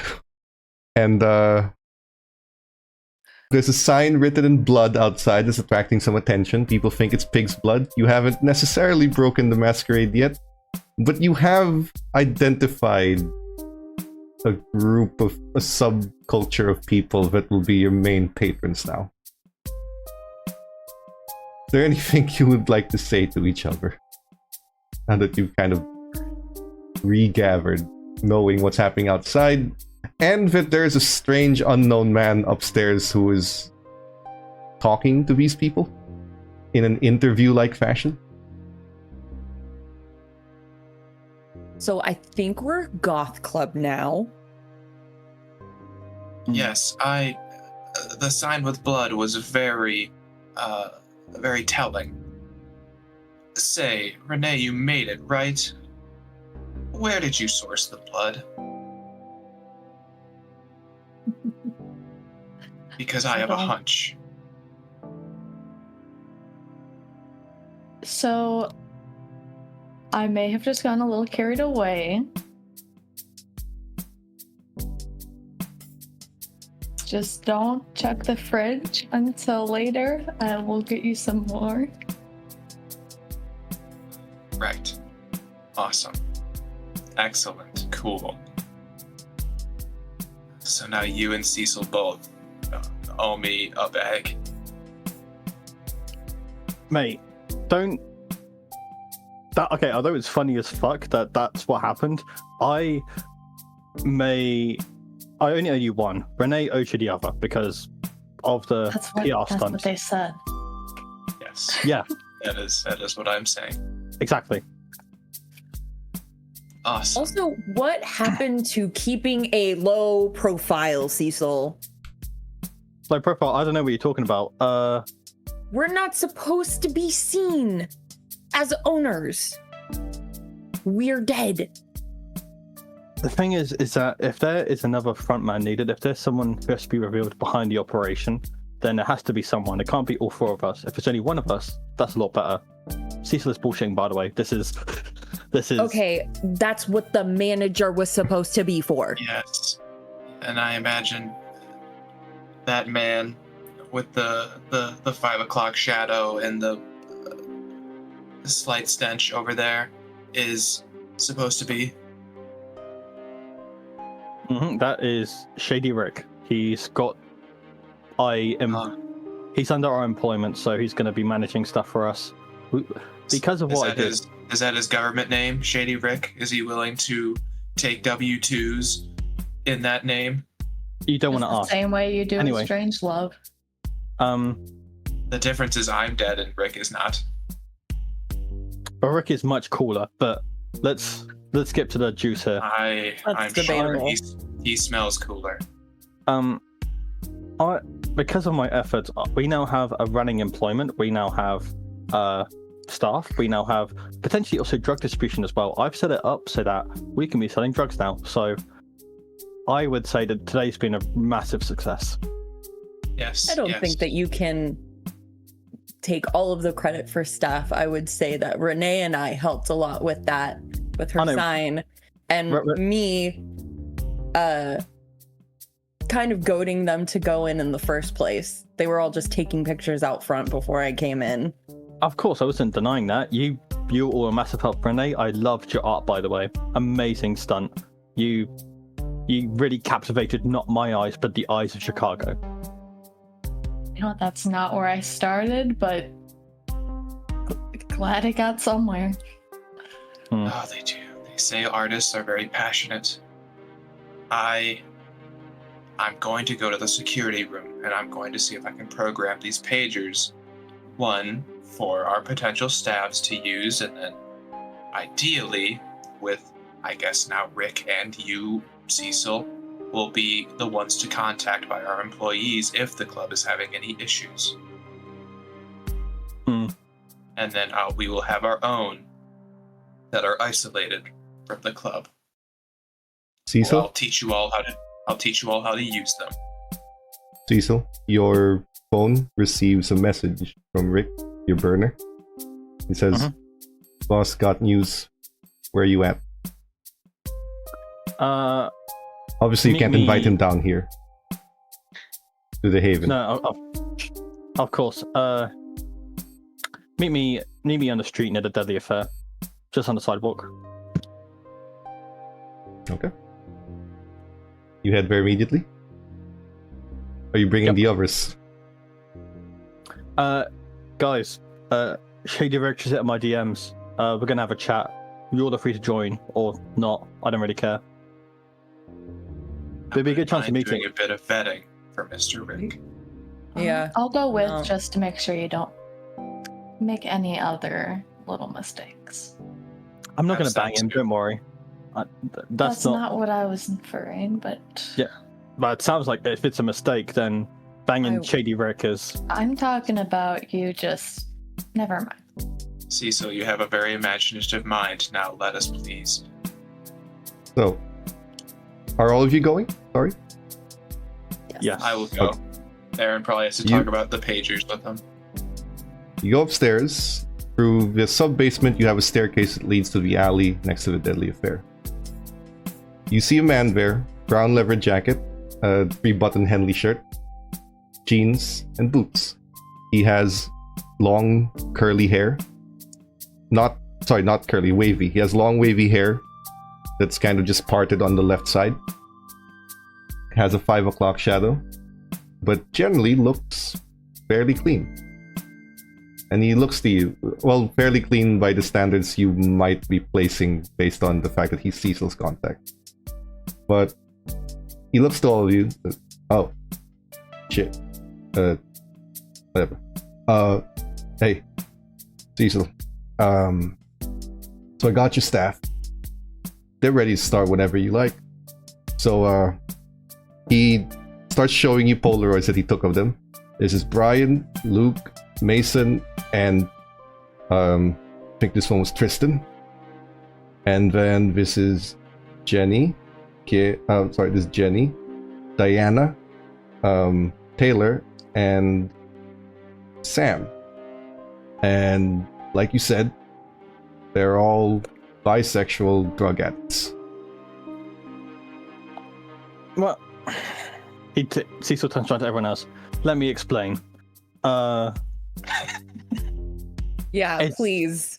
But it's all about consistency. Unless you guys have a problem with bisexual people, I completely get that. But, well, we need a consistent staff, and we have a way of sourcing money via drugs and just providing drugs. So, a win-win, honestly. And they won't ask questions. Sorry. And they won't ask questions. Yes. Sure. But then there's also the thing of drug addicts being notoriously flaky and No, not these all around addicts. inconsistent. These are extremely functioning ones. I vetted them myself. Oh, well, that's a great relief. Shady Rick. Shady Thank Rick. you. I Giving us and the all good. Cecil Yes. puts his hand around Rick's shoulder. Listen here. If you doubt Shady Rick, you're doubting both of us. We have it all under control, so don't worry about the vetting stuff. I promise you, we're professionals in this industry. Trust us. Shady Oh, Rick, what is your first name? I thought that was implied to be Rick. He looks at Cecil like, right? That's implied, isn't it? No, obviously, mate, your first name's Shady. And then just That's chuckle. perhaps I'm thinking literally. What is your full name, Shady Rick? He looks to Cecil. What, you work with cops? Our club pays taxes. Yeah, They're so do I. they're not really. They We haven't need really your delved. W-2. Yeah, I know what a fucking W-2 is. I know what a 401k is. I know how to handle employment. I have employees. I'm not an idiot. I've vetted Right, these right. people. I know what they do. I know what they can do. I know that one of them, Diana, is a waitress for 20 years. I know that she has big dreams, but she's never going to achieve it because she's a desperate junkie who needs money, but she does the waitressing well. I know each and every one of these people that I brought in here. So what exactly do I have to prove to you, asshole? Mr. Rick, I am understanding of the situation. You know Cecil, what? can You don't ask- like the employees? Go fuck the hell right off. I'll just tell them to find work somewhere else. He just looks at Cecil. Rick, Do I have to work with hey. this jack off? Rick, Ideally, I'm gonna get judged by Shorty over here? guys, let's calm down. Oh, Okay, shit. Rick, these people, they are just not involved in the lifestyle we're used to, okay? They, although they don't understand it, they're just new, okay? They're not new, like, in terms of experience, but they're new in terms of, you know, what we do. They're more used to, like, the legal stuff. Although they distrust you at the moment, I'm sure when they see all the shit that we can do together, all the shit that we will do, all the shit will be resolved. There'll just be water under the bridge, my friend. yes. He looks at Cecil. Fine. You ain't never done me wrong. I'll trust you. Fact of the matter is, I got you the best kind of people to work this industry that will never ask questions for anything that you do inside. They could see you shoot a man in the head. One person has seen one other person shoot a man in the head and have said nothing and have done nothing. These are the most easily controllable idiots on the street that you'll ever find, who are only competent at doing shit for a club. You think you can do better? Be my guest. But I'm not Is he gonna saying get that questioned by different? Napoleon over here. Mr. I Rick, changed my mind about Rick. I like him. Mr. Rick, can you please settle down? He actually opens his briefcase and he throws a set of files at just in front of you guys, or probably on the dumpster on the side, so it's not on the ground. He just kind of sets them all down. Their resumes, their work histories, their IDs, their social security numbers, everything you need for employment, the tax filings they're gonna put in tomorrow because for some reason you guys can't do that yourselves. You got any more questions?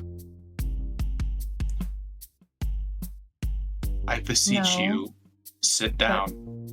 And then Aaron is going to, upon saying sit, is going to compel Rick to sit down Because he is now blood on the bonded, floor.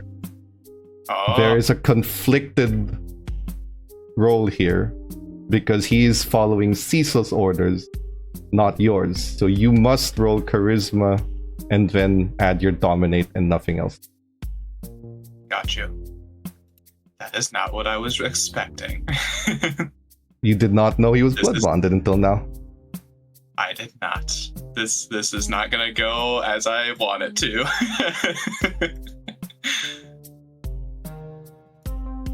Here we go. Well, Let's see. maybe. Let me just double check. The compel is intelligence and resolve. Ooh, that's a great roll for him. Damn it. I didn't know it was gonna come to a roll. Major or a You loss. didn't know he was. You didn't know he was blood bonded. Mhm. You tell him to sit. You use your power, and then he looks at you. Sure, shortstop. Why don't you squat so I can sit on you? Fucking asshole thinks he can order me around.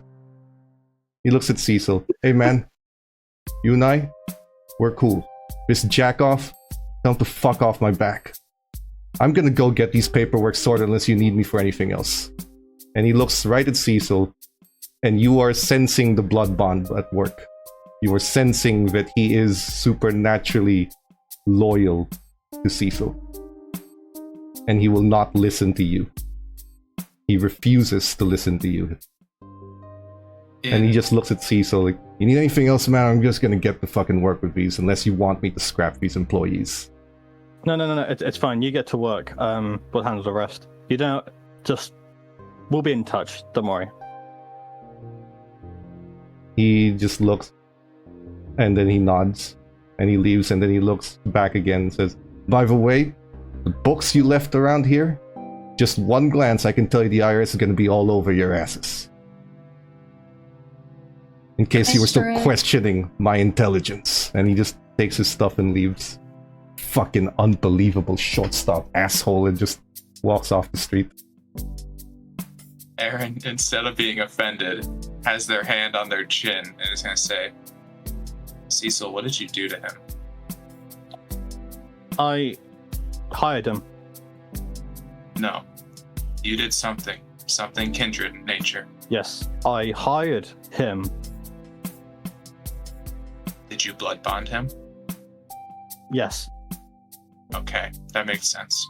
Also, what the fuck is your problem? Why are you trying to antagonize our manager? I'm not trying to antagonize. I'm trying to I'm trying to understand our manager so that way if we need to exert force towards them, that we are able to do so. Mate, you told him to sit on your level. Don't fuck. Oh my god, really? Okay. I told him to think sit on the ground. The two of you need to have some social interaction classes because you guys are not the greatest. Aaron, I think we need to listen to the family therapist, but you also need to stop with your fucking bullshit. Like, I don't know. I had this shit set up. Like, you may not like my style, you may not like what I did, but I set this shit up. And stop. Cecil, I appreciate what you did. You have worked very well. You are very efficient. I'm not trying to undermine you. I merely want to know this man's full name. And he got uppity. Nah, it's fine. You guys probably won't get along anyway, but you know what? For next time, I'll make sure to get his full name for you, if he even gives it. But I'll try just on your behalf. Sure. He actually comes back around the street, goes back to the alley and looks to Cecil. Hey, Cecil. There's a dude in a nice suit outside looking for you. Okay. Don't know him.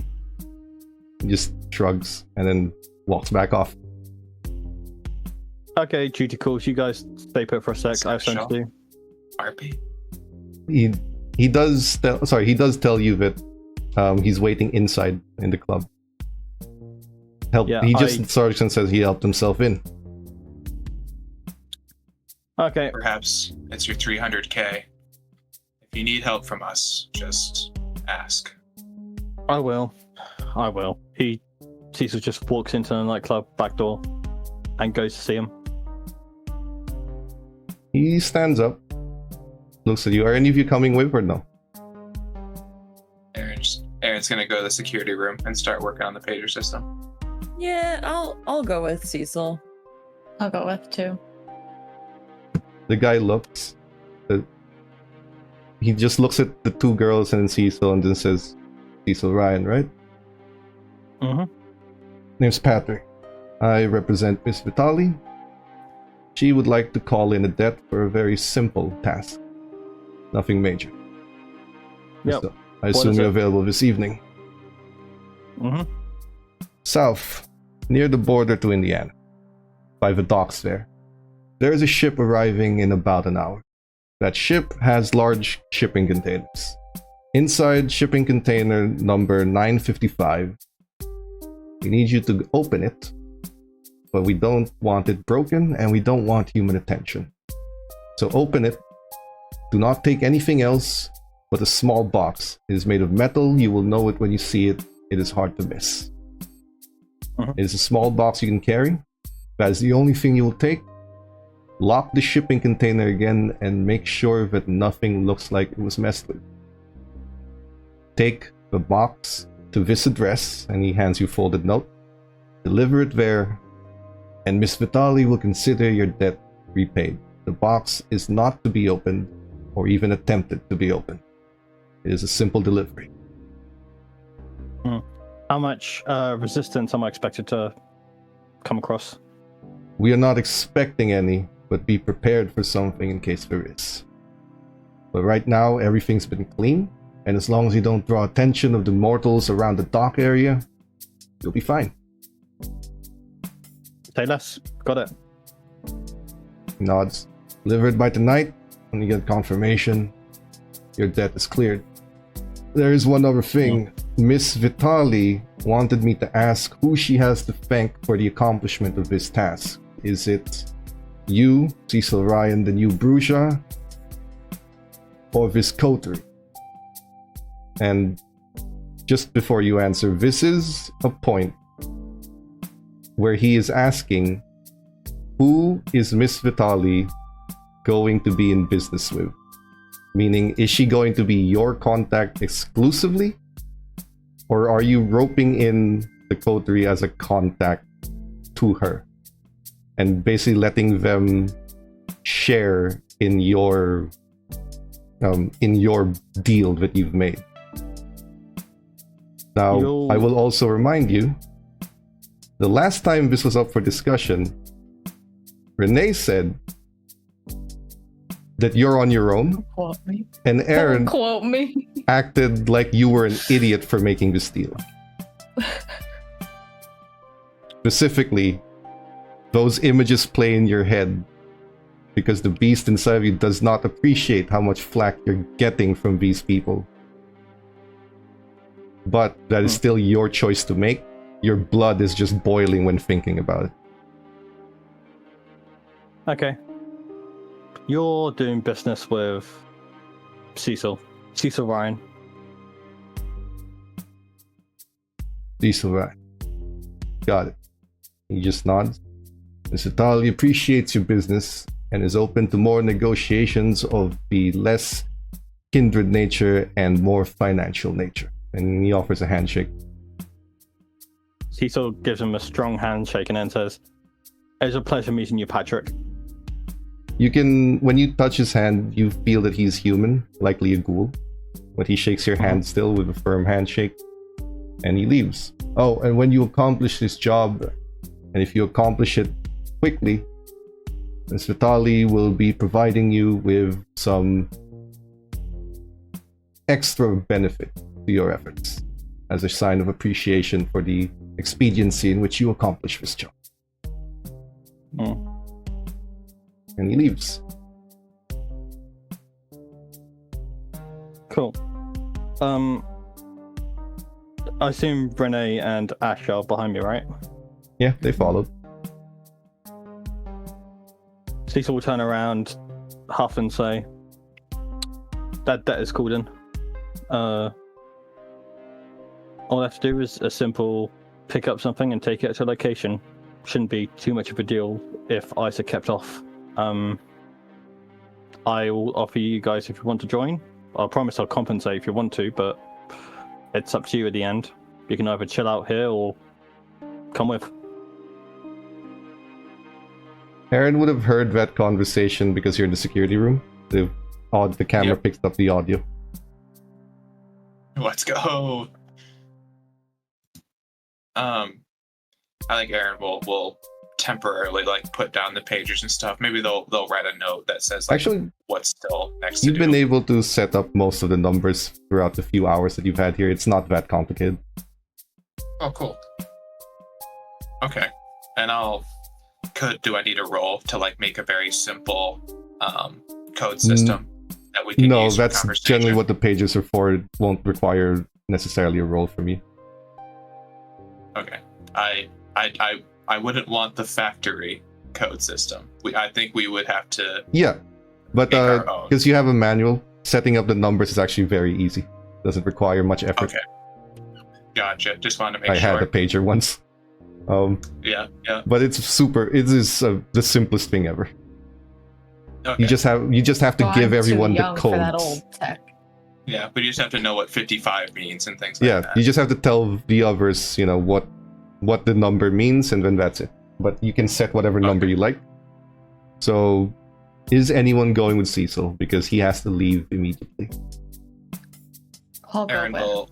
will reconvene with 4 pagers and give them to each of you and say, I did overhear the conversation. Are you able to be stealthy, Cecil? I don't mean this to undermine you. I'm just asking. I get it. I can't. It's not my best attribute, but I don't think we really need to be stealthy as to just not make a scene. If only you knew someone who was practically invisible to humans. I'll go with you, Cecil. But I'm not going to help out what you really need. Not because I don't want to, but because you've started this alone, and I think you should finish it alone. I respect that. I want to keep careful.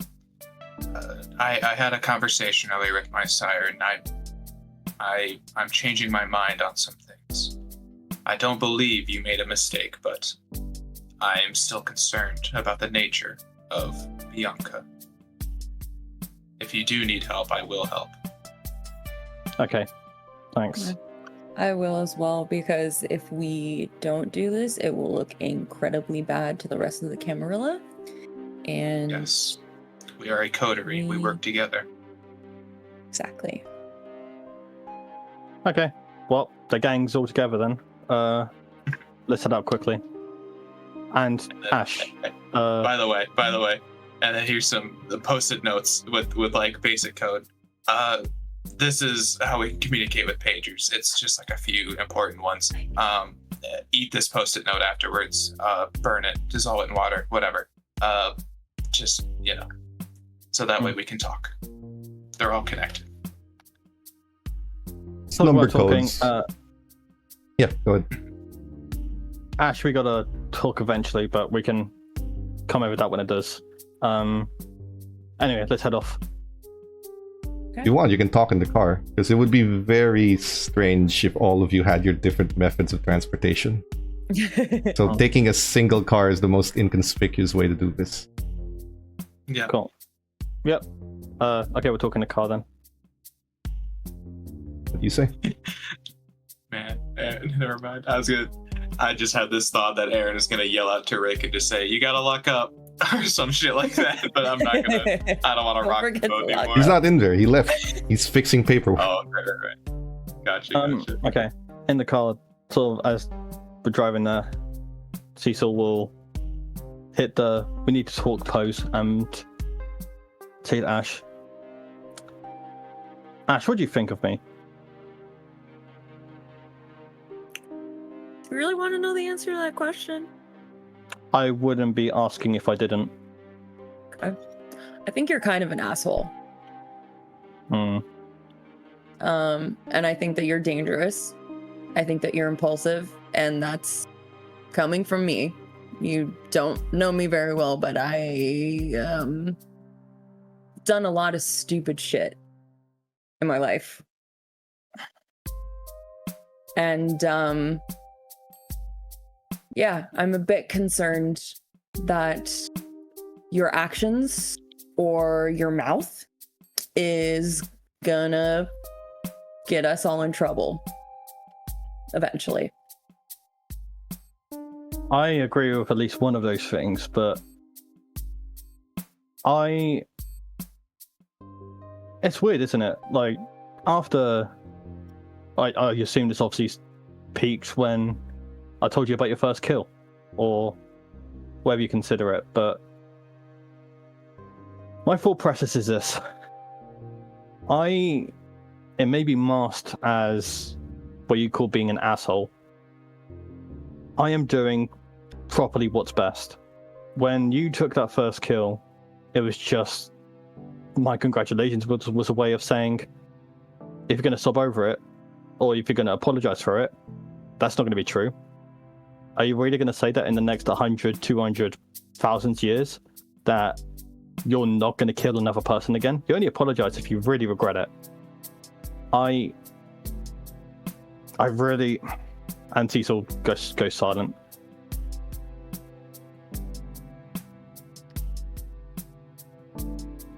Go ahead.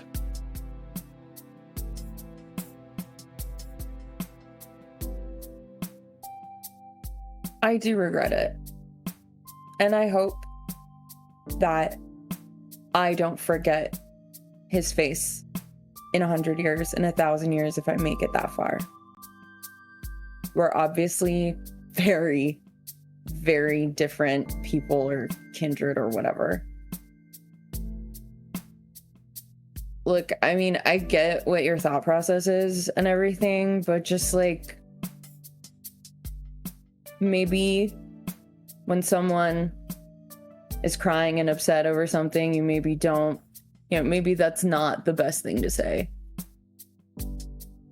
If you want someone to console you, you have Renee, but I'm not going to reassure I'm not going to try and reassure it or make sure that, like, I'm not going to try and reinforce something that you may do again. I don't want you to learn the hard way that this is what your life is now. And maybe I've adapted quicker than that, but I'm not really good with that social aspect, that type of shit. Oh, no shit. Aaron is gonna. I think Aaron in the back seat is gonna do like a little. You're gonna hear a little puff of air out of their nose as they like Same. laugh. Look, it is what it is. We're in the situation that we are. We're in this coterie. Okay, we can't change any of that. Like Aaron has said, we need to be pragmatic about it. Just maybe in that situation, if you're not great with the whole emotional thing, just maybe don't talk. That's As shitty as fine. that is to say, if you're not good with consoling, maybe don't. And I don't. And I'm sorry if that comes off as rude, but it's just sometimes like silence is the best thing. Like sometimes even when someone needs consoling, not saying anything is the best thing to do. Like being there, being present is fine. Although it's not really the Bruhal way to not speak my truth, or like just kind of shut my mouth at times. I get it. You won't see me antagonizing you anymore if that's what you want.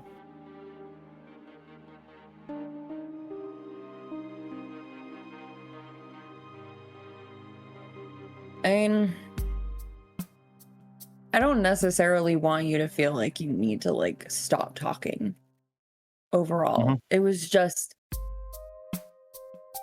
that was a really hard moment for me. I've obviously never killed anyone. I mean, I was a vegan when I was alive. Okay, I didn't eat anything that was alive. Like that is how precious I think that life is. So that was a very difficult moment for me. I'm figuring it out. Well, I hope that process is quick. I hope it's. You see him really trying to frustratingly try to communicate this. I hope it goes well for you. Thank you. That was good. That was very good. I've had Renee patronize me all day. It's fine. Yes, I could feel your blood vessel in your head from here. Aaron, please. Anyway, although I wasn't a vegan, I was also, I guess, he'll try and whisper this. I had a similar thing, but not with veganism, but with heroin. I'm familiar. Heroin-based diet. Yeah, I consider that my alternative meat choice. Like, I don't even know where I'm going with this. I'm opening up. Fuck that. What I'm trying to say is I get some of that struggle. Okay, I'm not completely distant from you guys. I'm not exactly detached. I had a life before this, although I'm glad it's dead. It's not like I'm an alien, you know?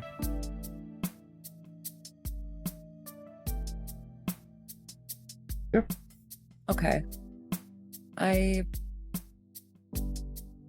can see how going from that to this is an improvement. Yeah. I've been Definitely around is. the block too. Heroin wasn't my thing, but I knew people, and it's intense. It really just strangles you, doesn't it? From what I noticed, yeah. What you Yeah, noticed? Yeah, like I said, I never touched that stuff, but I knew people who did. Okay. Yeah. Yeah. Caesar will just stay silent. Okay. You're driving to the southern border of Chicago. You're bordering Indiana. You are going to that that major shipping dock at the south. You've been told what to look for. You've been told it's already been delivered. So, if Cecil's the only one going in, then Cecil needs to make a stealth and dexterity roll. You will have no penalties because you've already staved off your addiction. Okay. There are +2s if you want to use any of them. There's 3 of them. I would take a +2. Increase the vampire dice by 1 once you've confirmed the roll. It's stealth, then dexterity. Oh. What? Would you like to use a willpower? Yeah, sure. So right-click the result in the chat. Willpower reroll. Select the free black dice. Because you cannot willpower your hunger. Cool. Right-click the chat right-click. stat. Yep. Cool. So do I just... Okay, Select free. Cool. Got it. Oh, that's much better. Nice. 4. Okay. So, the shipping yard has a not major security. Chain link fence. You jump over it very easy with your power. You avoid most of the humans. You go around, switch, and you will find the shipping container without issues. The other 3, I assume, will just be in the car, waiting. Okay. I'm gonna One- watch I'll out. maybe- but- You want to keep a I'll lookout. maybe keep a lookout, since if I just stand still, I'm invisible. Hmm. So I can kind of Is- be Yeah. out. So you want to stay like in front of the gate and just stand still. Yeah. That's fine. Is there any high location nearby? Not that Any like nothing that accessible? doesn't require climbing, like those giant crane arms that take the crate off the ship. You'd have to climb up the ladder to get to the top of it. Can I, sort of a little retroactive, I didn't want to add it during the conversation. Can I prepare a ritual? Sure. Or you can do I it now. utilize? I was gonna say, just like in the car ride, maybe I was thinking about it. Can I do clinging of the insect? Sure. Just select that from disciplines. It's the 3rd tab. Click the D10 icon next to the word clinging. That'll roll the rouse check as well. It only takes 5 minutes. It's level 1. It's 2.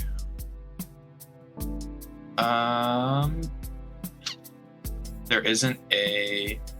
Oh, I see. Never mind. Holy shit! So many dice. Perfect. You are able to form and create potion. Crush a little spider inside, put it in, drink. The rest of you do see Aaron crush a spider inside a vial of his own blood, and then drink it again. What are you Don't- gonna do with this? Don't worry about that. It's a part of the magic. And then Aaron is going to gesture to Renee and Ash and say, keep a lookout for me while I do this, please. Where are you going? That's what I'm doing. And Just trying not to move. Yeah. Aaron is going to scale whatever this building is, almost literally like Spider-Man. It's just a with- crane arm. Oh, this crane. Yes. You do not need to roll. But I will ask Renee and Ash to both do wits and awareness and wits.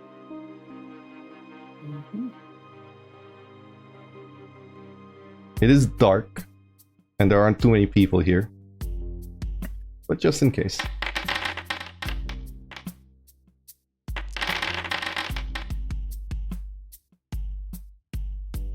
I did not realize that Renee doesn't have any awareness. Ooh, okay. How does that work? Ash, you may willpower and re-roll the 2 stars if you want to get rid of the messy critical. You have to get rid of both of them. I haven't want to? had a messy critical yet. I want it. How? Oh no! How messy critical on seeing things? Here's the thing. You're watching out for Aaron because you notice that he is climbing like Spider-Man. He's not using the ladder. He is along the pillar structure where the crane sits atop. And he's climbing it, and that is not normal. So obviously, you know that it would be a problem if someone saw him. It is dark, it is hard to see, but that doesn't mean there aren't people moving. The unfortunate thing is towards the end where Renee isn't and you are, there's a man walking who takes a smoke break, takes a drag, and reaps out. Now, Ash, the intention here is to keep the Masquerade because you know that is what gets you killed. That is the problem with what's happening. This man's taking a smoke break and he takes a very long drag like that, like the meme from Gone Girl.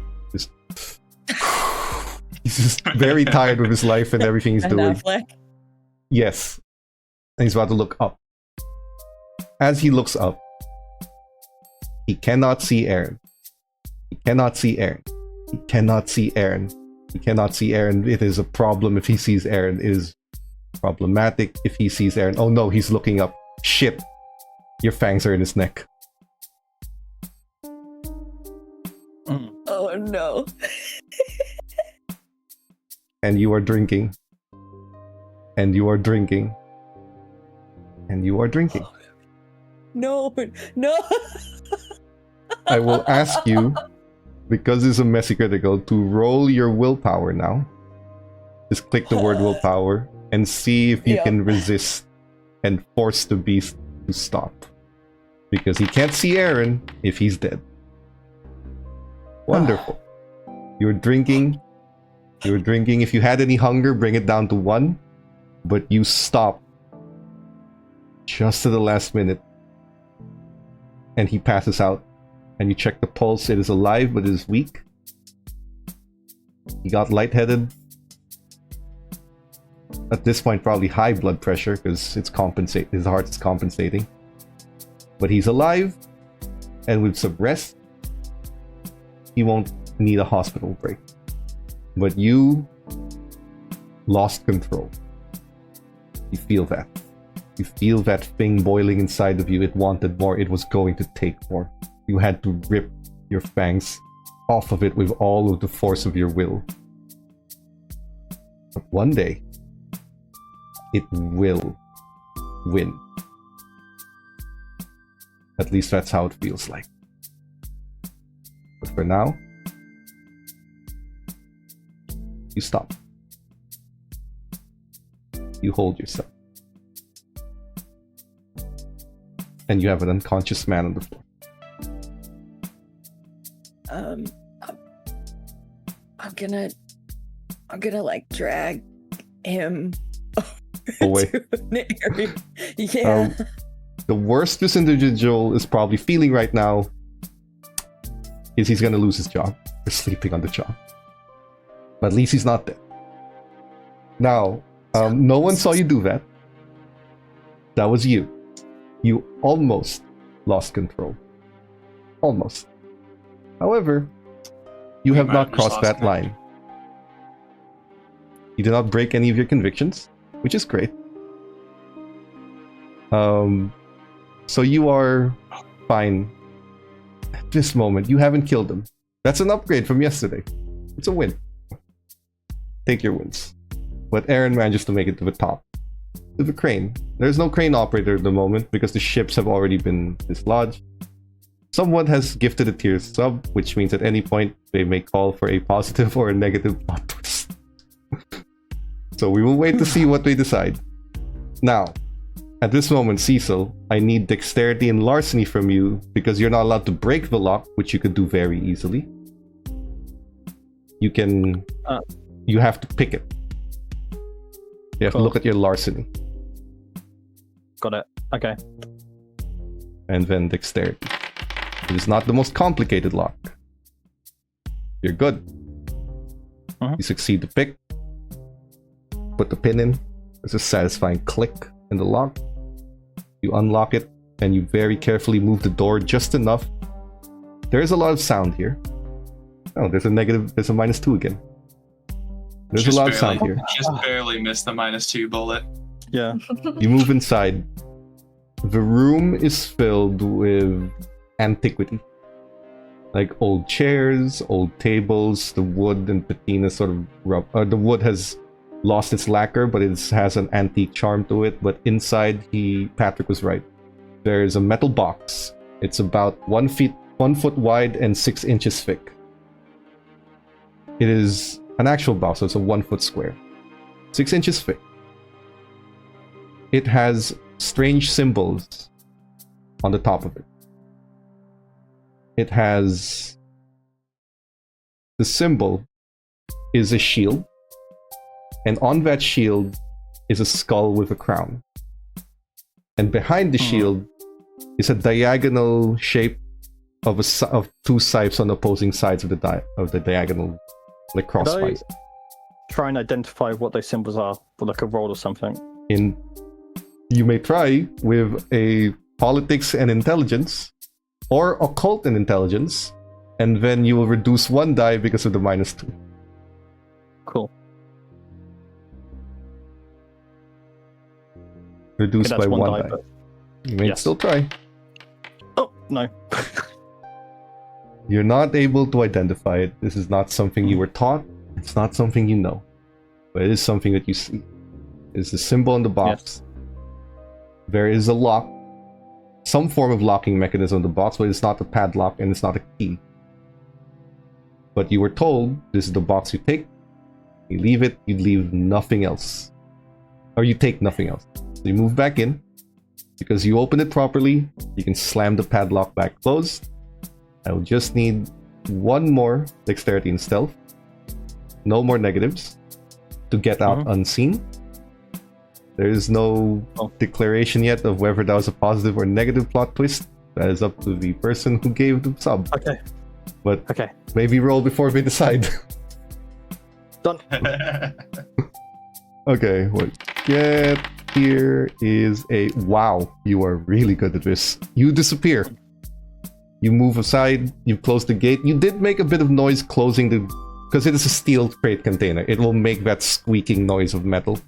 People investigate what you're not seeing. You jump out of the fence. And you're back in the car. Unseen. Okay. Aaron was able to see the whole thing. No one noticed Cecil. They noticed the sound of the crate, but they look at... They assume something happened. They don't care. They leave. No one saw him in or out. You just see him walking out with a metal box. They just confirmed it was a positive. Positive plot twist. Great. I'll get to it before the session ends, but... You guys reconvene the car? Yes. I'll get in the car and I'll have the case and I'll just go... Everyone in. We need to head off to the address. I don't want to risk anything else. Let's just go. And Ash has blood around her mouth now. Yes, it was not a clean feed. You can wipe your mouth and clean it, but there's some on your shirt. Yeah. Ash, what did you... Do I want to know? Someone almost saw a kindred walking up the side of a crane like a spider. So I acted. No one's dead, don't worry. Oh. They're just probably fired. Thankfully, we have you and your vegan instincts. I apologize. I was trying to go quite slowly. Yeah, it doesn't matter how slow you go. Someone walking up a a tall structure like a bug is gonna attract attention. Are they dead or? No, Okay. I've stopped it in time. Might be a little anemic. Most definitely fired. Because he's asleep right now. The main issue here Don't feel too bad about is none of you know whose territory this is, if it is. Which means Ash is poaching. We If it better gets to the leader. You can always We- just leave. We need to go. it. Drive. One human in a domain? Surely. Get the fuck out. Go. Yep. Drive. I assume Renee's always- driving. Oh, Just I'm seems driving. like yeah. No, I assume you are, but if you're not, you know, I didn't know who was. no, like which one of you would be No, driving? no. I'm used to being chauffeured around. It's I was gonna say, okay. that's the Torito way. Does Aaron want to That's drive? so real. Jesus, I'll drive. Okay, so Aaron will drive. You head to the address. It's not far. It's on the western part of South Chicago, or the south side. What Up in- even? Hmm? What even is that box? Aaron's gonna like glance from the wheel and look at the box that Cecil's holding. I imagine he's shotgun for some reason. I don't know. That feels like Cecil. Cecil will sort of cover the symbols with his hand and just say, don't ask. And I don't know either, but at best nobody knows. Am I able to catch a glimpse? Not while Before you're he- not if you're driving, and you want to Damn drive it. safely. It's on the road. What's on the? Yeah. You may try to catch a glimpse, which will require dexterity and drive, and you may crash the car into something if you try. So there is an opportunity if you really wanted to. Do I Please. stake the lives of my 3 coterie members? Not their lives. A car crash won't kill you. It will kill the mortal. Well, it would be.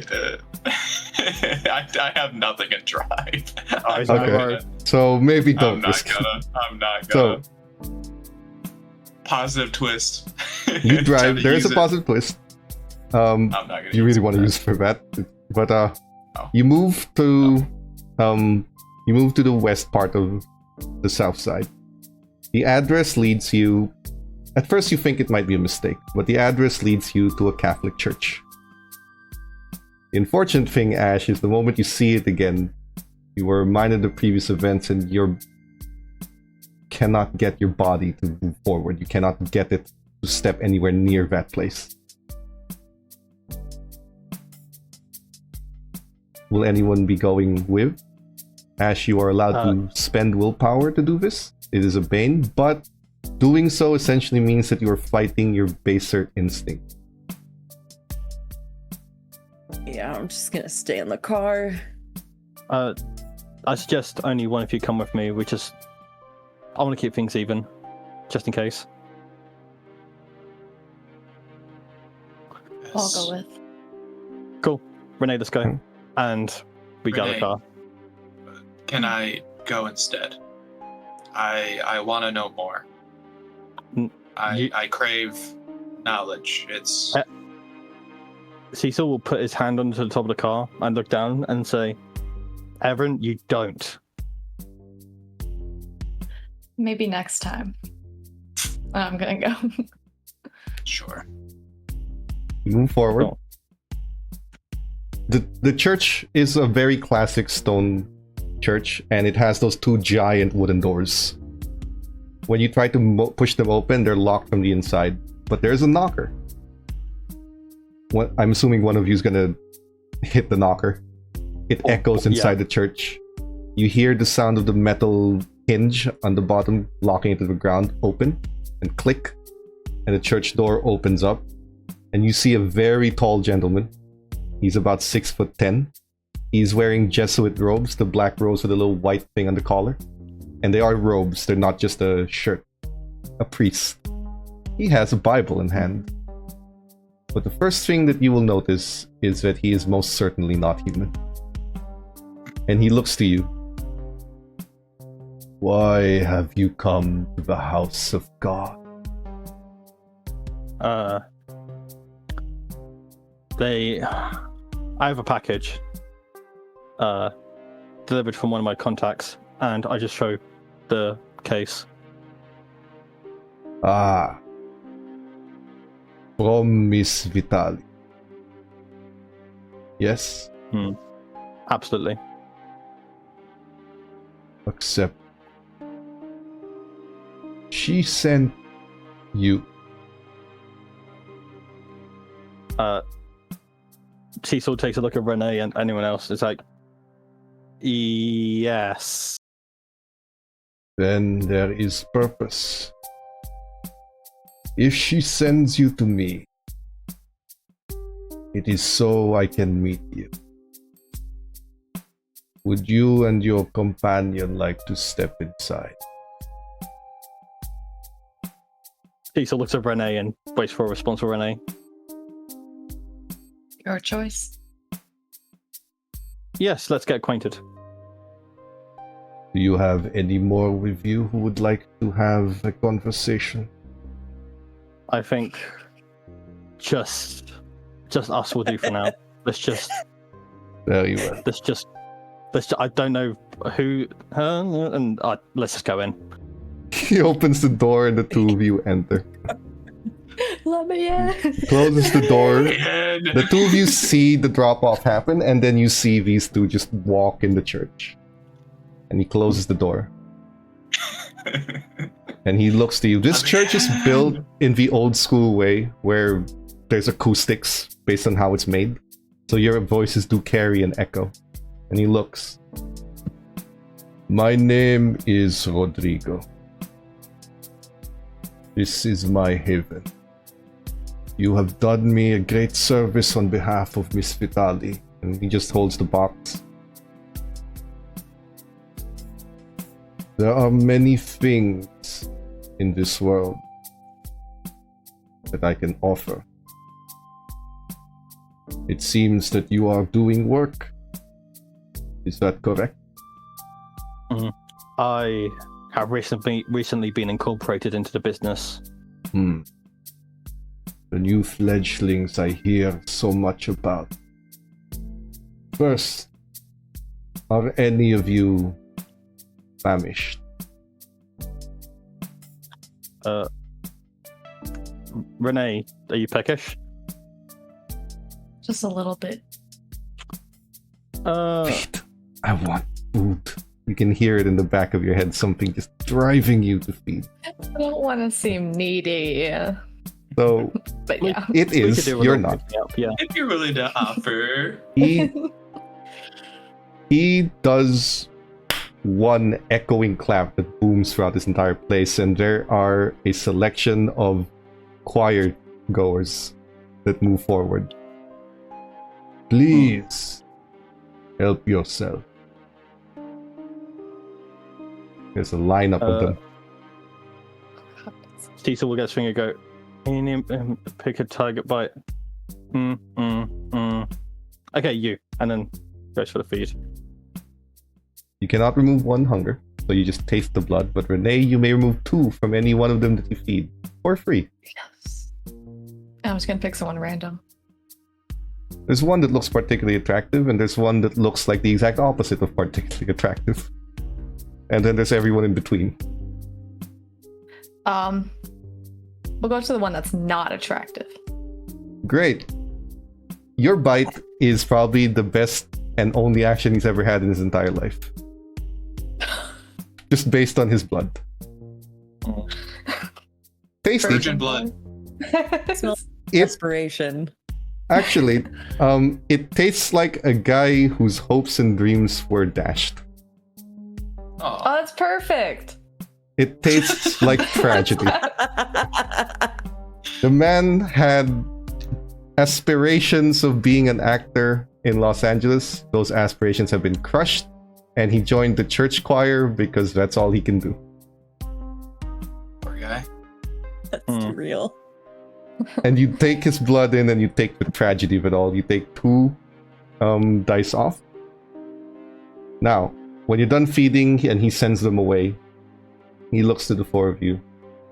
If it is work you are looking for, I have many I can provide opportunities for young blood such as yourself.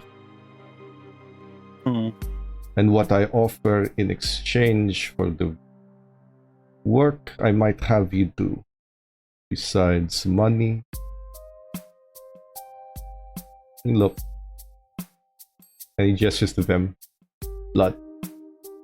Blood of a particular taste. And of a particular strength.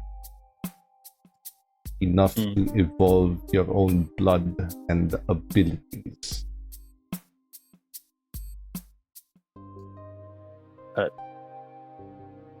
Sold.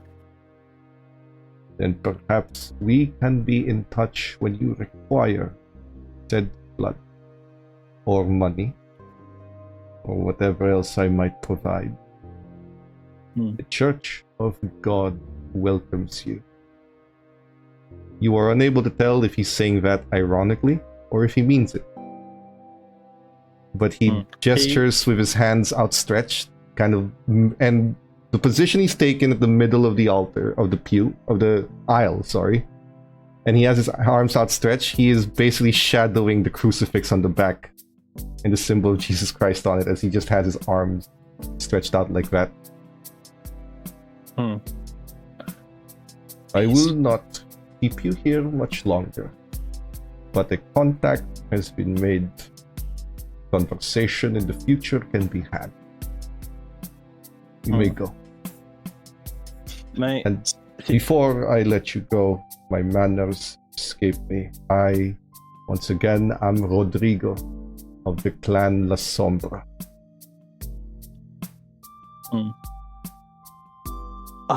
Cecil will put his hands in his pockets and say, man, I never thought I'd see myself in the church again, but, you know, a man of God such as yourself, you've really put the faith back in Christianity, I see. The house of God welcomes all. It is a matter of negotiation like anything. I'll go for a handshake. He shakes your hand, and as he pulls his hand away, the 2 of you will begin to realize that the shadows of the room do not match the lighting that is placed here. All of the shadows are moving towards him rather than towards the direction the light is pointing to. And as he moves, the shadows move with him.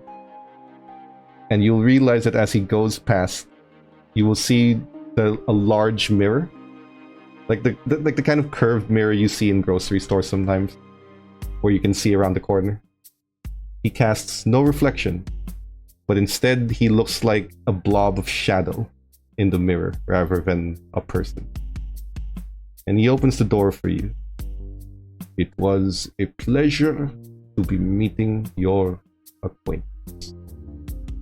Gestures for you to leave. Thank you. Thank you. He nods. Shuts the door. You guys get back in the car. It was Renee, about 5 minutes.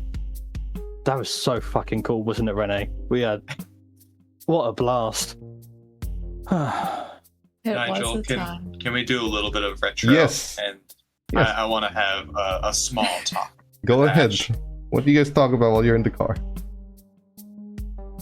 Ash, did you see what was on that box? The icon. Kind of. Can you describe it to me? I'm guessing it's a roll. there were sides, and there was a skull, and there was a diagonal.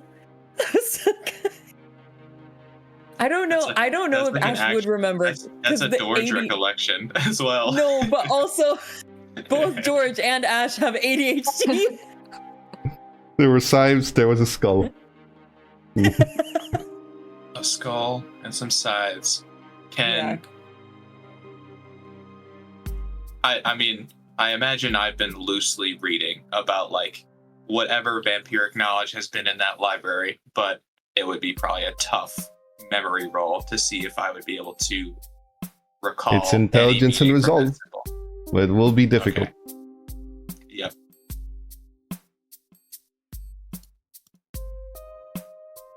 Damn me, and always being so hungry for knowledge. It's a flaw for a reason.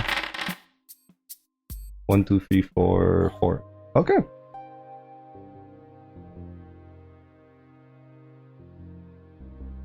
You do not know the specifics, but one way or the other, it ties to a particular bloodline of Clan Hecata. You'd have to review your notes. You'd have to go back to your library, but it ties to the clan symbol of Hecata, of one of the bloodlines of Hecata. You have been told very loosely, or you've read that there are multiple bloodlines to them from different paths. You've read that they are a combined clan. It's one of them. You're just not sure which one. Then they return. They spent a lot of time there for a simple drop-off.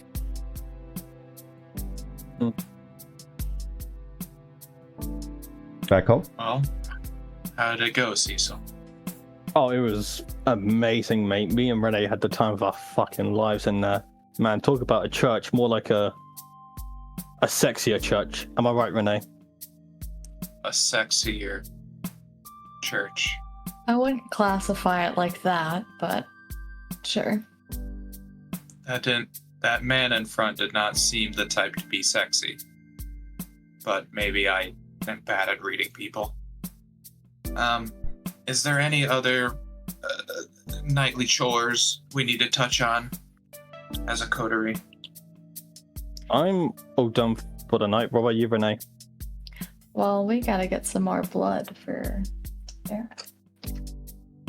Yes, that is a great idea. I can tell you a place where blood is stored, and then I can drop you off, and you can arrive at the club later if need be. Well, Renee has a contact. Oh! I do. Would you like to use that contact? Yes. Ah, okay. Good. So you'll be dropped off. Cecil's far. coming with me. Cecil's coming with you. Okay. I'm coming with you. Cecil, you So- got a bargain, I imagine. This Yeah, you is also owe a blood bag. I'm not getting you for free. this is a quick stop. Actually, you don't really have to leave them here. This is going to be very quick, but Renee gets off. Or unless Renee doesn't want them to know where your contact is. Yeah, it's gonna be a secret. So only Cecil Around knows, the okay? block. Around the block. You guys can wait by the block. Renee, Cecil, you were brought to a mortuary. Or morgue. And you go inside. It is sorry, not a public morgue. It's the place where autopsies are done for the Chicago PD. Close to downtown. You go inside and you see a man there who's a little worse for wear.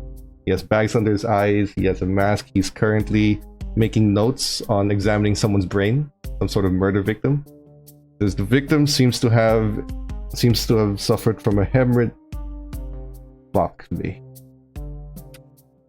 Hi. Oh shit. This night just got worse for this man. Hello, handsome. Hello? Miss Winslow, how can I help you this evening? I think you know how, but this time I need a little more than usual. Right. Whole blood then? Yes. The good stuff. He goes over. A moment, if you please. He moves back. Take your time. He comes back in a few minutes with a couple of bags. And he hands it to you. The bags are not blood bank. They are Red Cross donations, which means they're whole blood, not processed, which means anyone can drink them without iron gullet. But he hands them to you. They've already been frozen, so they won't taste the best, but they are whole blood bag. He hands it. Here. That is all I have, I swear. Well, thank you. Don't worry, your secret's still safe with me for now. Kind of you to remind me, ma'am. Are you still up to it? Are you making good money? I live. He looks at Cecil. Good evening. Hi, mate. I'm not gonna ask, but I assume you're living your life at the moment, aren't you? I was.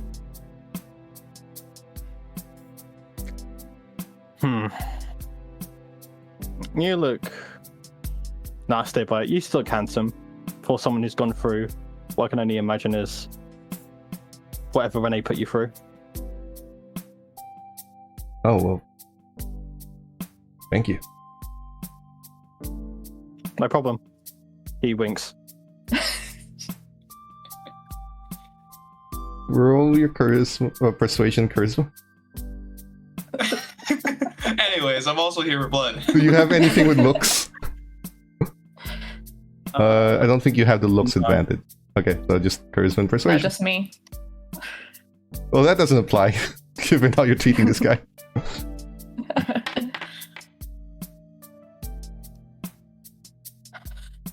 Well, that sounds about right. He's not afraid of you. Don't totally fail. He just looks like... He has this look like his night's turning up nicely. But you are not able to overpower the complicated feelings he has towards Renee. So while you give him the compliment, and you give him a nice little wink, he still looks at Renee. And you're trying to be nice, but that is what is known as a bestial failure. Because of that failure, because you are unable to catch his attention the way you intended to do so, the beast inside you gets angry. You are annoyed that he did not pay you the attention that you feel you deserve. I need you to resist a frenzy roll to not rip this guy into shreds. Just click resist frenzy. I'm assuming you don't want to give in. Well, Once you click it, click resist.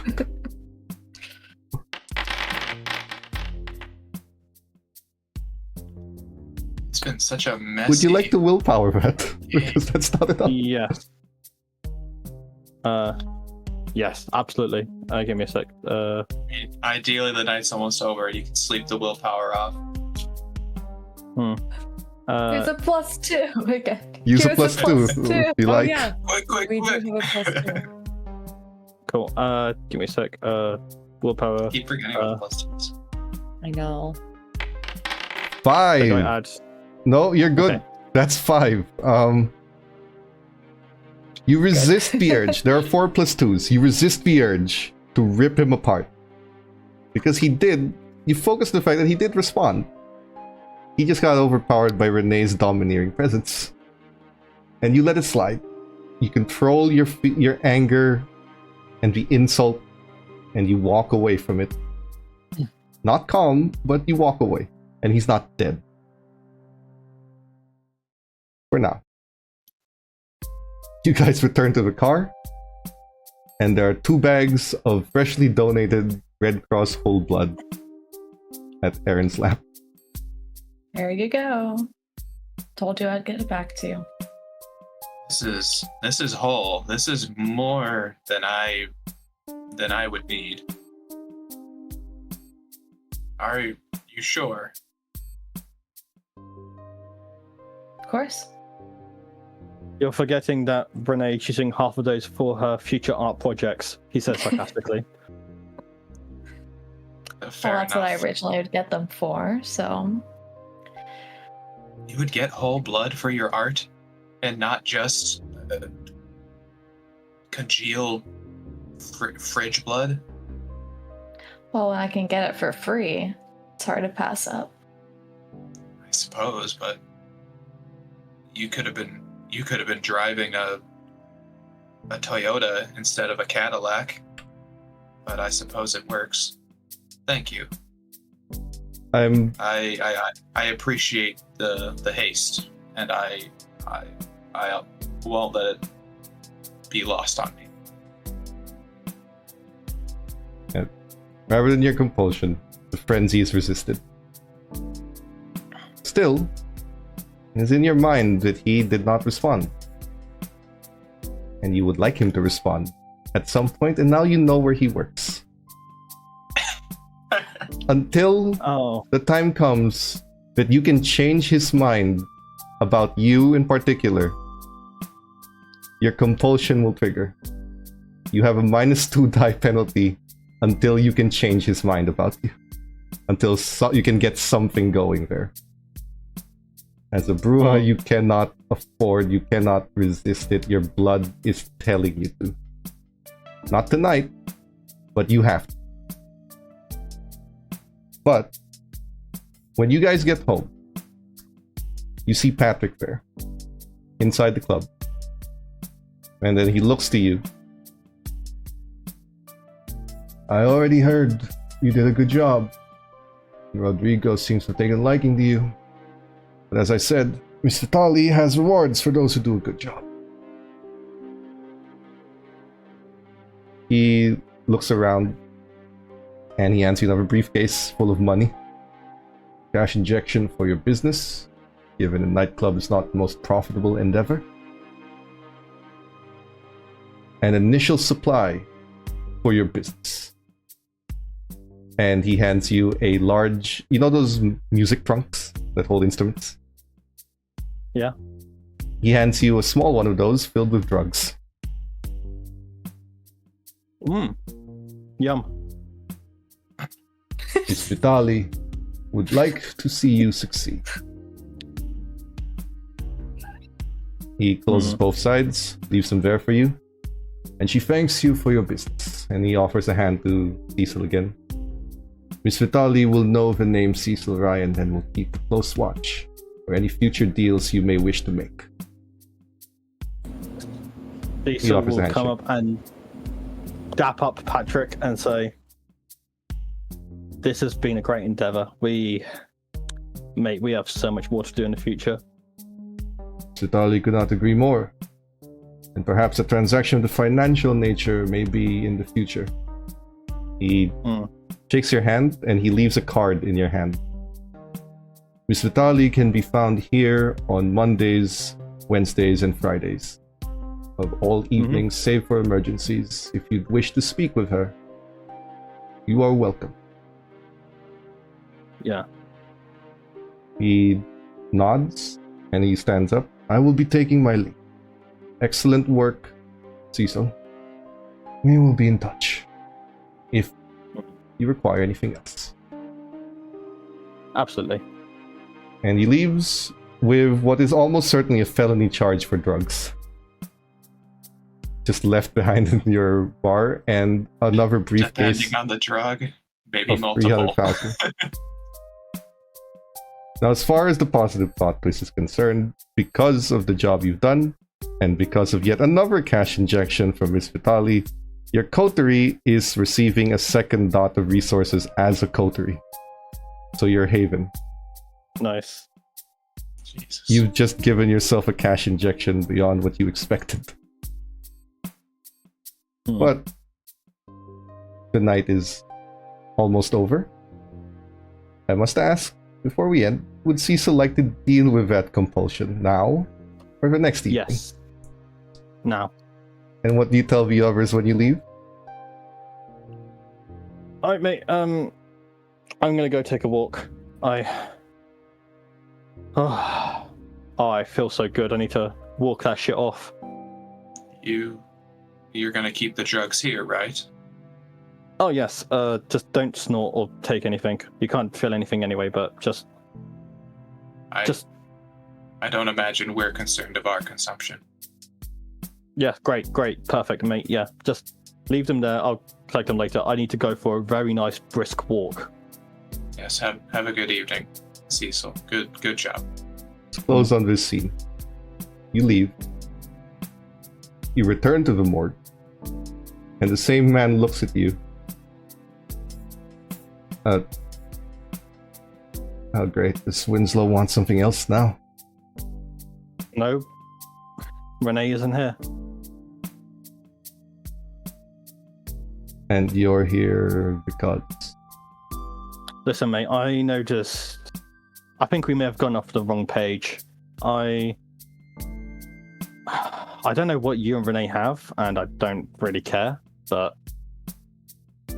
What was that? Is there something I did wrong?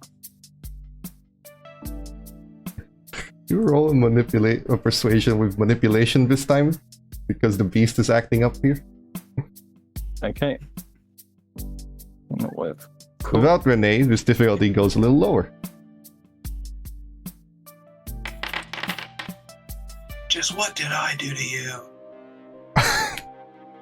Do you want to subvert the messy critical, or do you want to keep it? Oh my fucking god! We're so messy. I'm passing by Renee. Shig, You're gonna are break you? this guy's leg. Can I go? Shig, do you want me? I don't have to ask this. I will say Should this I? right now. You're not going to kill him. That's Okay. for sure. But do you want to keep this? Well, with your reassurance that I'm going to tear him to shreds, yes. You're not going to kill him. Not even close. Okay. You speak. But yes, I don't want to. Basically, I don't want to enact a critical. Yes, that's what. So Same. you speak. You ask if you've done anything wrong. He retorts. He's afraid. It's not you, man. It's her. She's a bitch.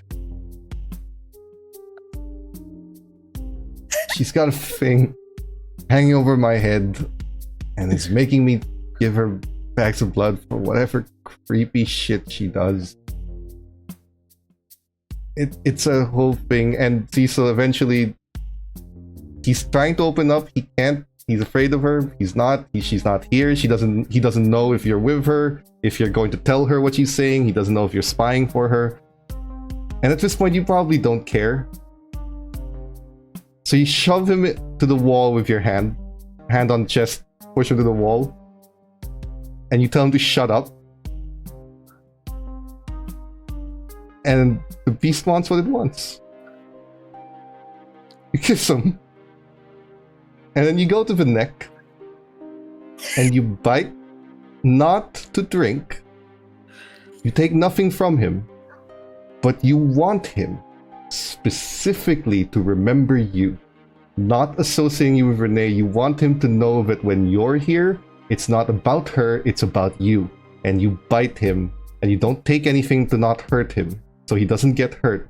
And then you lick the wound close, and all of that just feels like the greatest night of his life. And he looks. That was great. Just leans back. I told you were handsome. And then you leave. Fulfilling your needs. And you go.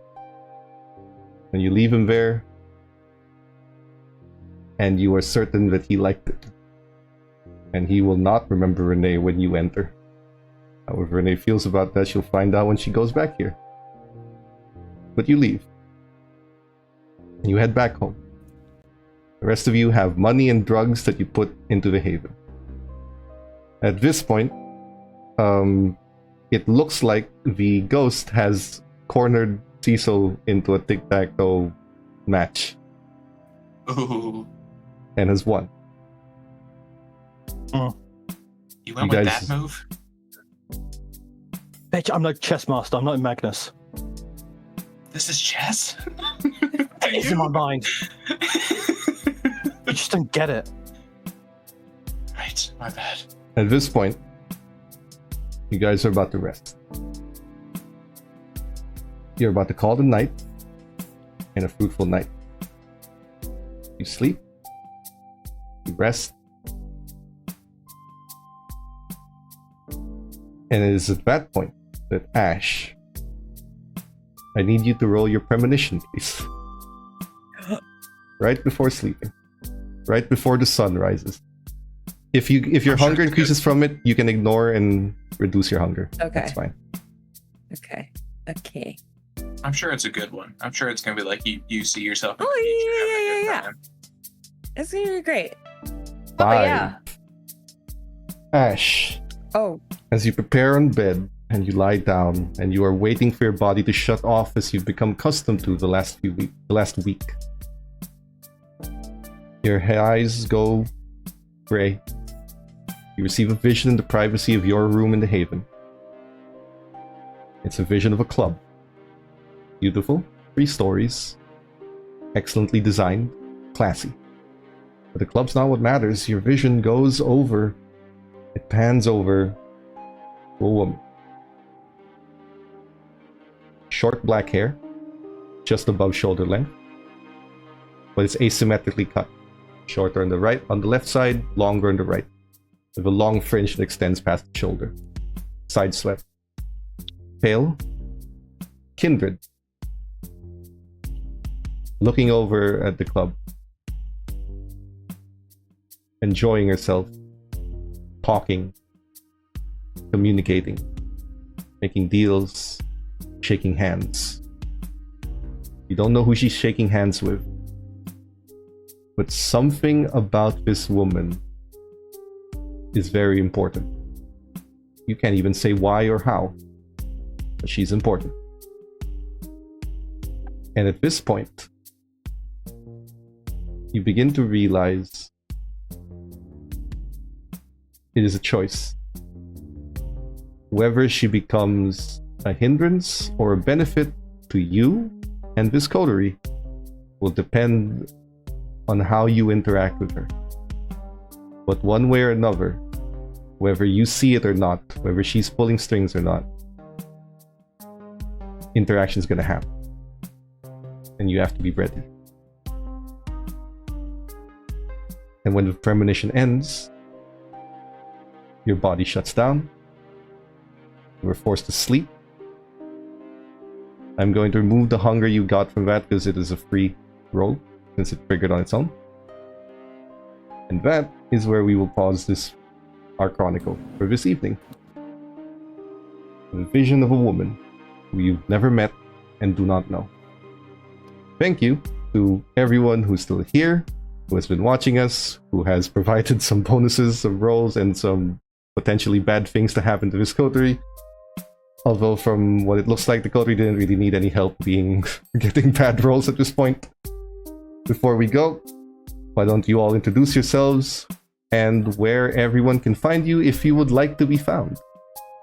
Not with Ash or Dorsley. Hi, I'm Dorsley, and you can find me at Dorsley with 2 Y's at Instagram, Twitch, and YouTube. And one of these Tuesdays, Neon Lords is coming back. One of them. At some point. This Tuesday. At some point. It's like the Elder Scrolls 6 of this channel. Keeps getting announced, but it'll never come. Captain? My name is Captain. I have no socials anywhere. I really don't care to be found or anything of the sort. As far as albums go, Nonagon Infinity by King Gizzard and the Lizard Wizard is pretty good. I'd say go for that. Right? Petra? I'm Petra. You can find me on Instagram at Petra Pika HXH. And contrary to Cecil, I'm not addicted to heroin. Just make that clear. Good. Good Usually when disclaimer. people have to clarify like that, it's like a Well, telling. Of I'm something. not addicted to heroin, but I am bisexual. Oh, which is That's pretty fair. close. Yeah, I'm Shig. You can find me on Discord at shig._. Or on Instagram at Manascona. Good. I've been your And storyteller. you're also not addicted to heroin. Unless something Sorry. happens, we will be back again next week to continue the story exactly where we left it off. Please catch us live there. Change the story how you will. Maybe throw in a negative plot twist to make their lives hell. But until then, we will see you next time. Thank you once again for watching. Have a good rest of your day.